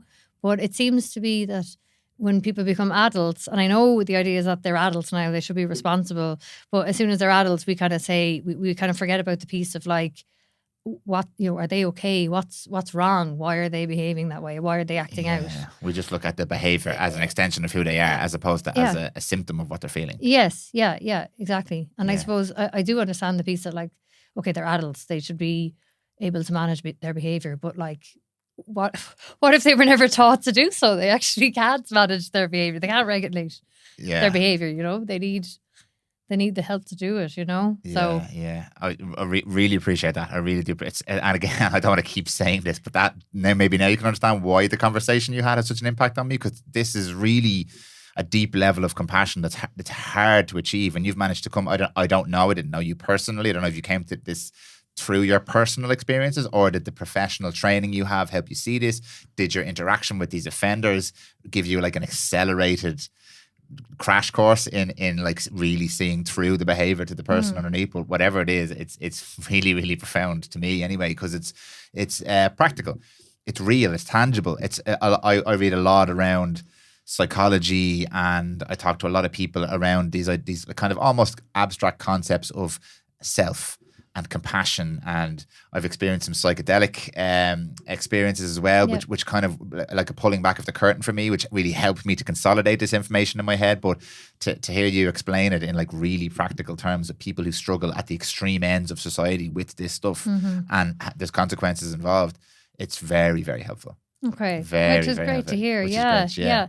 And that's kind of my goal with these assessments that I do for court. So, I meet with the offender probably for about 5 or 6 hours altogether, and they think they're just there to talk about the offence, but I'm like, no, that's in like hour 6, I literally, I will start at the very start, and I'll say, okay, well, tell me your date of birth, and I'll say, where did you grow up? And then I'll say to them, right, I'm going to spend time now discussing the dynamics in your family home to understand what you were exposed to when you were, a young child and an infant. So I'll start by asking, first of all, say about their parents. Did the parents have an okay relationship? I'll even ask whether the parents were employed or not, and that's not like a kind of a status thing. It's the idea that, okay, was there financial stability in the family, or did they have to worry about, from a young age, were they exposed to worries and anxieties around money? So I'm fishing around for any, what are called adverse childhood events, ACEs. You see that in research a lot. Yeah. And I literally spend about 2 hours talking about their first 10 years of life, in very intricate detail, and asking, kind of about more major traumas or adverse events like, okay, neglect, physical abuse, sexual abuse. But I'll also ask things about, okay, how were conflicts managed in the family home? Were emotions spoken about in the family home? Did your parents sort of check in with you about how did your day go? Did your parents take an interest in you? Did you feel that you got enough attention from them? Really in quite intricate detail to understand their development. And I'll go through the first 10 years, then I go through their adolescence, and kind of decade by decade, really, really picking out and drilling down on the different events that happen. So by the time, and I put that all in a report, so when the judge reads it, the idea is that by the time they read about the offence, which is probably in about 10 pages into the report, it should be very obvious to the judge how all these different factors came together to produce this behaviour, to produce the offence. Okay. Then, yeah. So it's so what I kind of say is like, just what you're talking about there about kind of having the compassion and understanding. I would love in some way for you know, for you or for any random person to kind of come to work with me for the day, you know, and kind of just sit in on the sessions and you kind of see, I would put a bet on the idea that like any type of offender comes in the door, you will have compassion for them by the time the session's end, you know. That would be my challenge. You know, that, and it's funny because I have, you know, various different people working with me now, and they've said to me, you know, I don't want to do the offences, sex offences against children. I won't be able to, you know, have compassion towards this person. And, you know, I get them to come and shadow the work. And, you know, every time they've said like, okay, what they did was horrible, but oh my God, there's so much kind of vulnerability and mental health issues going on with that person. And now I understand why they did it. And I understand that they don't want to be that way. And how do we help them not to be like that anymore? Yeah. That's fascinating. I'm conflicted here, right? Because we're at 2 hours in this conversation. Oh, you know, we're at 2 hours, and we were laughing beforehand, saying I've done 3 hours before, and this is right on track for it. But I don't want to keep you here for 3 hours. I'm very, very conscious of your time. It's so I've nothing planned afterwards. What I would love to do, because there's a whole other element to this, I'd love to get into from like the legal system and the support and the rehabilitation and what actually happens in these facilities and these systems that people go through. But I think if you would do me the honor of maybe coming back on a second podcast, I have 2 questions like I want to ask you that I'm probably going to take another 10 or 15 minutes anyway, to finish off this one. And maybe I'll leave that, because if we go down that, this will just be a monster for people to try and get their heads around. How does that sound okay to you? Yeah, that sounds good to me. Okay, perfect. Because there's a whole other element to this conversation. And as we're going through here, I was like, this is so interesting. I don't want to move the conversation on. So what I'll do is I'm going to park one small segment of this and we'll come back to that in another podcast. But in the light of a lot of what we've discussed here, good and evil. Thoughts? Where do you stand on good and evil? Because a lot of this, obviously, we look at it circumstantial. It's based on environment. It's nurture and not necessarily nature. And there is a conversation out there around like, are we born as a blank slate and we are 100% influenced by what happens to us during our life, or are we born with certain leanings or tendencies or character traits that could influence us in certain directions? And the deeper level of that conversation is there an element of good and evil at play here, whatever that, some people take that in a religious context, some people take it in a spiritual context, some people take it in a metaphysical context. I don't know how I think about it really a lot of the time, but you are in a space that a lot of people would associate with evil. Evil actions or evil people, and they're 2 completely different things in my opinion. Where do you stand on that whole conversation? Yeah, so I just do not think of those terms at all. Okay, you know, interesting. so and that's kind of always the way I've thought about it. And I feel, you know, if somebody kind of thinks in those terms, maybe this is my own judgment and bias, but I kind of think like I think that says something about the way that person thinks, I suppose, and that they are probably not really understanding human development and development throughout the lifespan and how different things affect the individual. So I suppose from that, I mean, I believe that nurture is like vastly the bigger contributing factor to the way somebody develops and to their behaviour. I think that there are genetic predispositions. And I believe, as much as I know, there are genetic predispositions towards being, towards experiencing, say, like anxiety or depression. But then you need the environment to kind of pull the trigger. You hear that phrase, genetics load the gun, with environment pulls the trigger. Yes, yeah. And so if we're going to say good or evil, I agree with maybe that there's evil behaviour. Now, I would never still kind of use that word because it's so loaded, isn't it? Yeah, it is. And I like the way you said maladaptive instead of like bad. Yeah, I kind of say that. I know that's probably like annoyingly technical or whatever. I like it, yeah, but I think that's it. It's either a behaviour that is healthy and serves you and society well, or else it's a behaviour that's unhealthy and does not serve you or society well. Yeah. So I think adaptive or maladaptive. So that's the first piece. I look at more behaviours as being bad or good, we'll say. And I suppose I do believe that the person is pretty much always good, really. And that you just, as I said earlier, you need just the right sort of conditions to bring that out. But saying that now, I've had to kind of accept over the years that there are people who are, I think, born with that more psychopath type of brain, and who, no matter what sort of conditions you put them in, will engage in that kind of that behaviour that takes advantage of other people, and and is selfish and harmful and at times criminal as well. Do you want to call those people evil as such? I mean, I wouldn't really, I suppose, but I suppose the way I'd put it is that I think there are people who are beyond rehabilitation, I would say, and beyond help, And then that kind of segues into that idea of prison sentences. I don't know, do you want to talk about that though? Let's say that. Okay, let's say that. that. Yeah. Because we go, there's no pulling me back from that. I do, I find that interesting as well, because like if you talk about somebody who's born with a psychopathic brain, I suppose, that's a change in the chemistry or the biology or the physiology or something that we can understand as just as if somebody was born with some other sort of issue or injury or illness or whatever it might be. That's a deviation from the norm. And like I know this phrase atypical as well. I'm not trying to be non-political here, but it's a deviation from what a normal human being we would see born as. That's not typical, because of a change in the chemistry or something. I think the good and evil thing might be an easy way to hang the problem on the hat of something out of our control or out of our understanding. We don't want to have to explain. And maybe this links in with the fact we don't want to have to accept that this is another human being that's doing something that means I'm capable of it. Yes. By saying it's evil, it means it's nothing to do with me. Exactly. And there's a defense mechanism called splitting. I don't know if you heard of that, but it's the idea that if there's some sort of intolerable or anxiety provoking idea that we're just unable to accept or look at within ourselves, we'll kind of split it into good and bad, and kind of project the bad thing away and say like that's nothing to do with us. Okay. And I think that's what's going on here, just as you said there, that it's just saying we don't want to look at that capacity for violence or, maybe even sexual offending in some sort of way within us.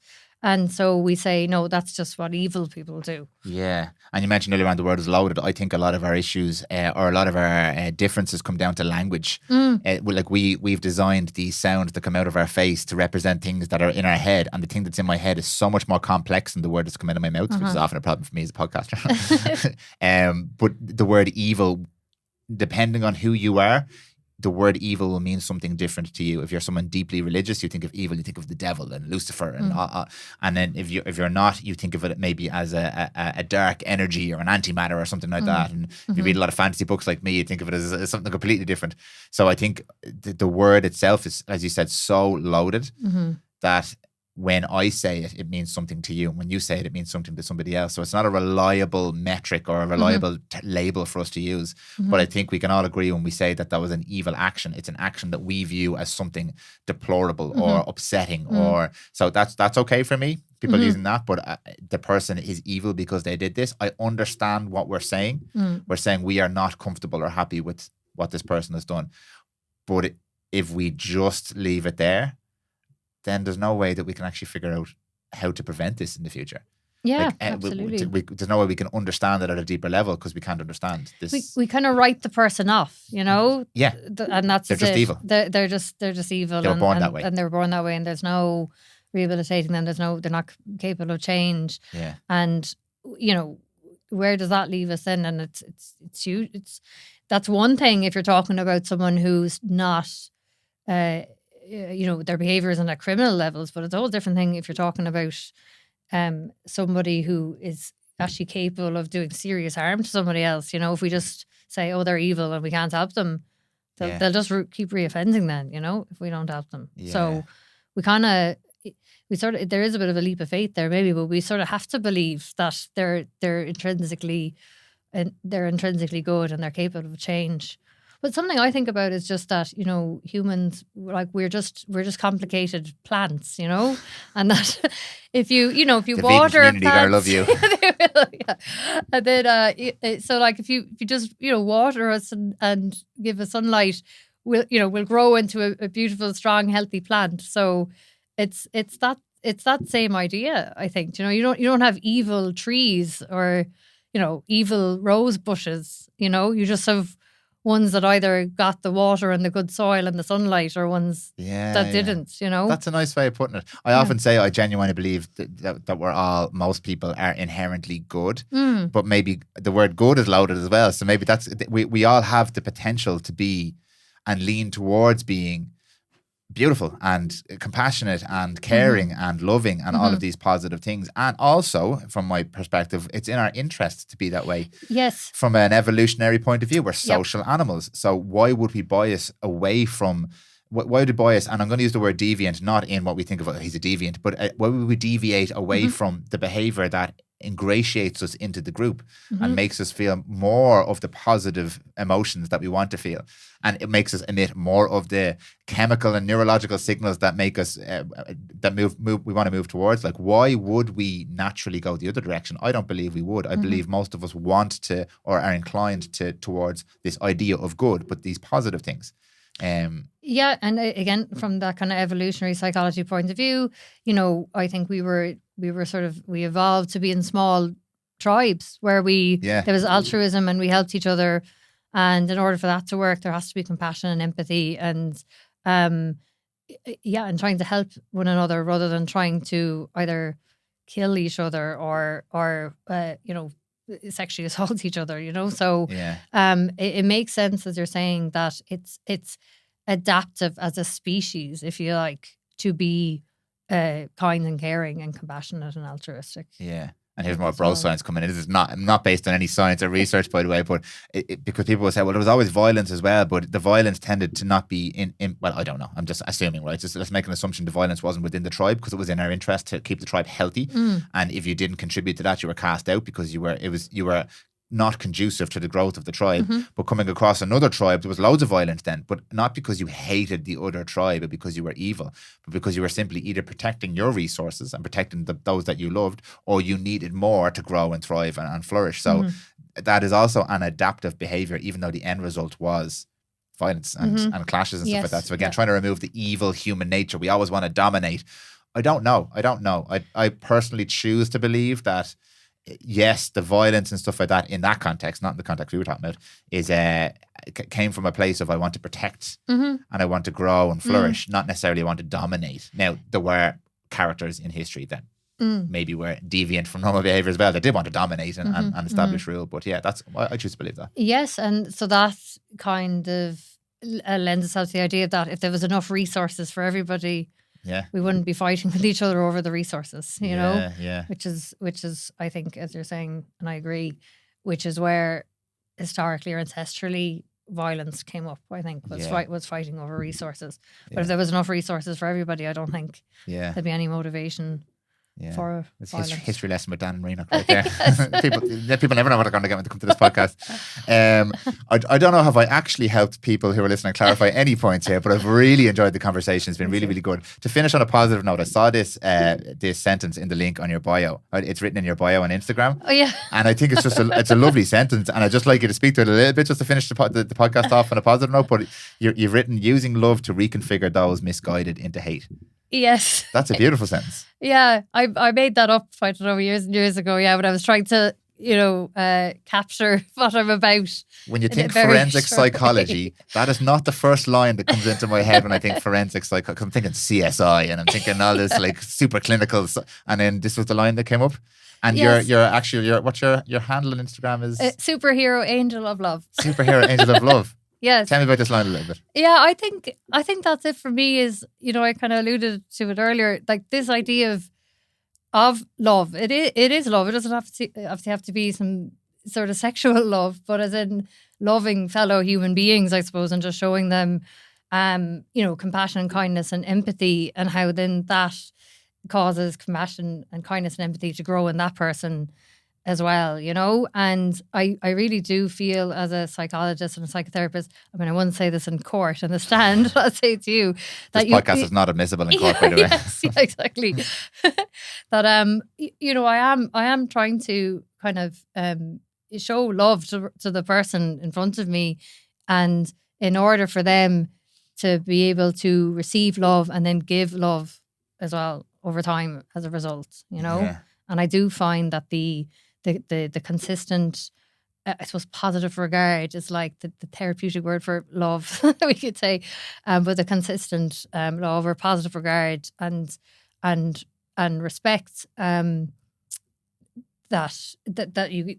you forward to the client does work, does change over time, and does enable them to be a loving person then in turn. So reconfigures them from hate into love. Yeah. So it's that idea of, like I said about the kids' book about the mean disease. Or this is like the love cure, disease, the love cure, the love cure. Yes, that you spread and pass on as well. Yeah, I mean, what a fantastic attitude to have. I think it's honestly genuinely amazing. I don't use that word a lot, but that really is amazing, an amazing outlook to have.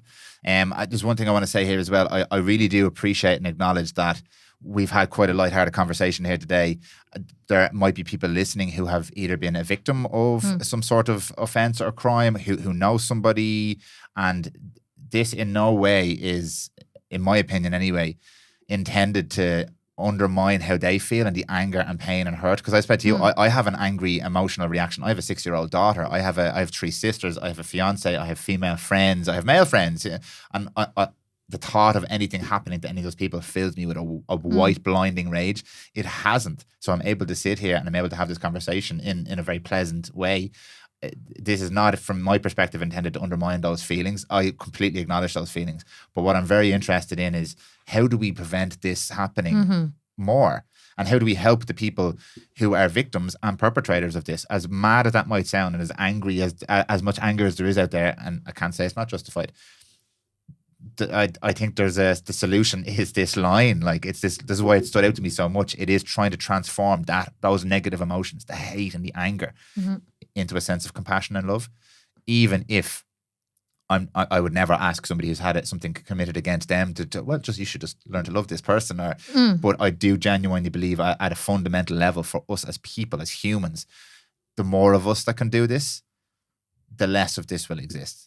I think the more compassion, understanding and love, essentially, that we can show and demonstrate and feel, I think this starts to become less of an issue.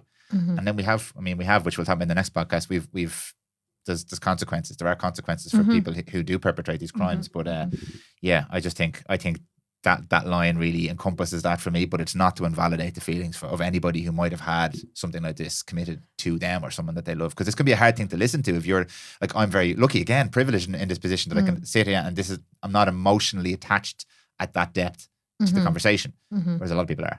Yeah, for sure. And like, I have to say that as well. I've never been a victim of a very, very serious crime, of a violence offence or a sexual offence, so I do understand completely how, what I've been saying could be quite, triggering or upsetting for someone who has been a victim of those sort of offences. So yeah, I completely agree with you that I'm not trying to kind of undermine or dismiss their experiences at all. They're completely justified and right to feel, completely distressed and outraged and anger about what happened to them.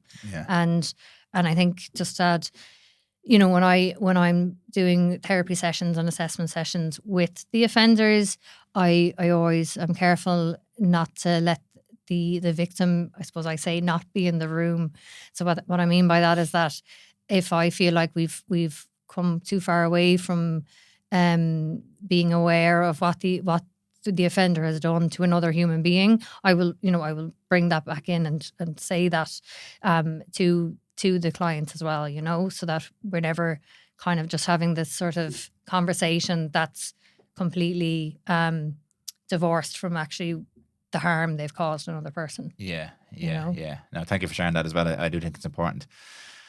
Dr. Ríoghnach O'Leary, I had so much fun there, and I know it's a strange thing to say. I really enjoyed that conversation. It was again, just want to say this once more before we go. Listening to it has had such an impact on how I think about this, and it's really helped me understand myself a little bit more and develop a little bit more compassion and empathy. I think, and I hope that I can practice now as well. But I'm sure it was really valuable for people to listen to that as well. So thank you so much for your time. Thank you. We're going to do a round 2 because I've left a whole chapter there unopened. I'm up for it. Okay. And I ask people this at the end of the podcast as well. Sometimes people have questions. Is it okay if people reach out? Would you prefer to reach out through me to you, or can they find you somewhere if they want to ask any questions? I think the best thing, because when I was on Connor's podcast and he asked me And then I said my Instagram handle, but sometimes I put up kind of work related stuff and that, but like not really. And I'm not really big into Instagram. So like if they actually wanted to contact me to ask questions or something, my email is probably the best, which is a bit of a mouthful. So it's like info@Dr.Ríoghnach.O'Leary.com. I will spell that on I'll spell that in the description attached there. Yeah. But yeah, very much so. If they want to kind of reach out to me that way, I'm kind of, if I can help someone else with an issue or spread some information or anything like that, I'd be open to that. Yeah. Brilliant. Well, look, thank you so much for your time today. Thank you for your input. Thank you for your compassion and your energy and your great work. And I look forward to the next conversation. Okay, thanks so much.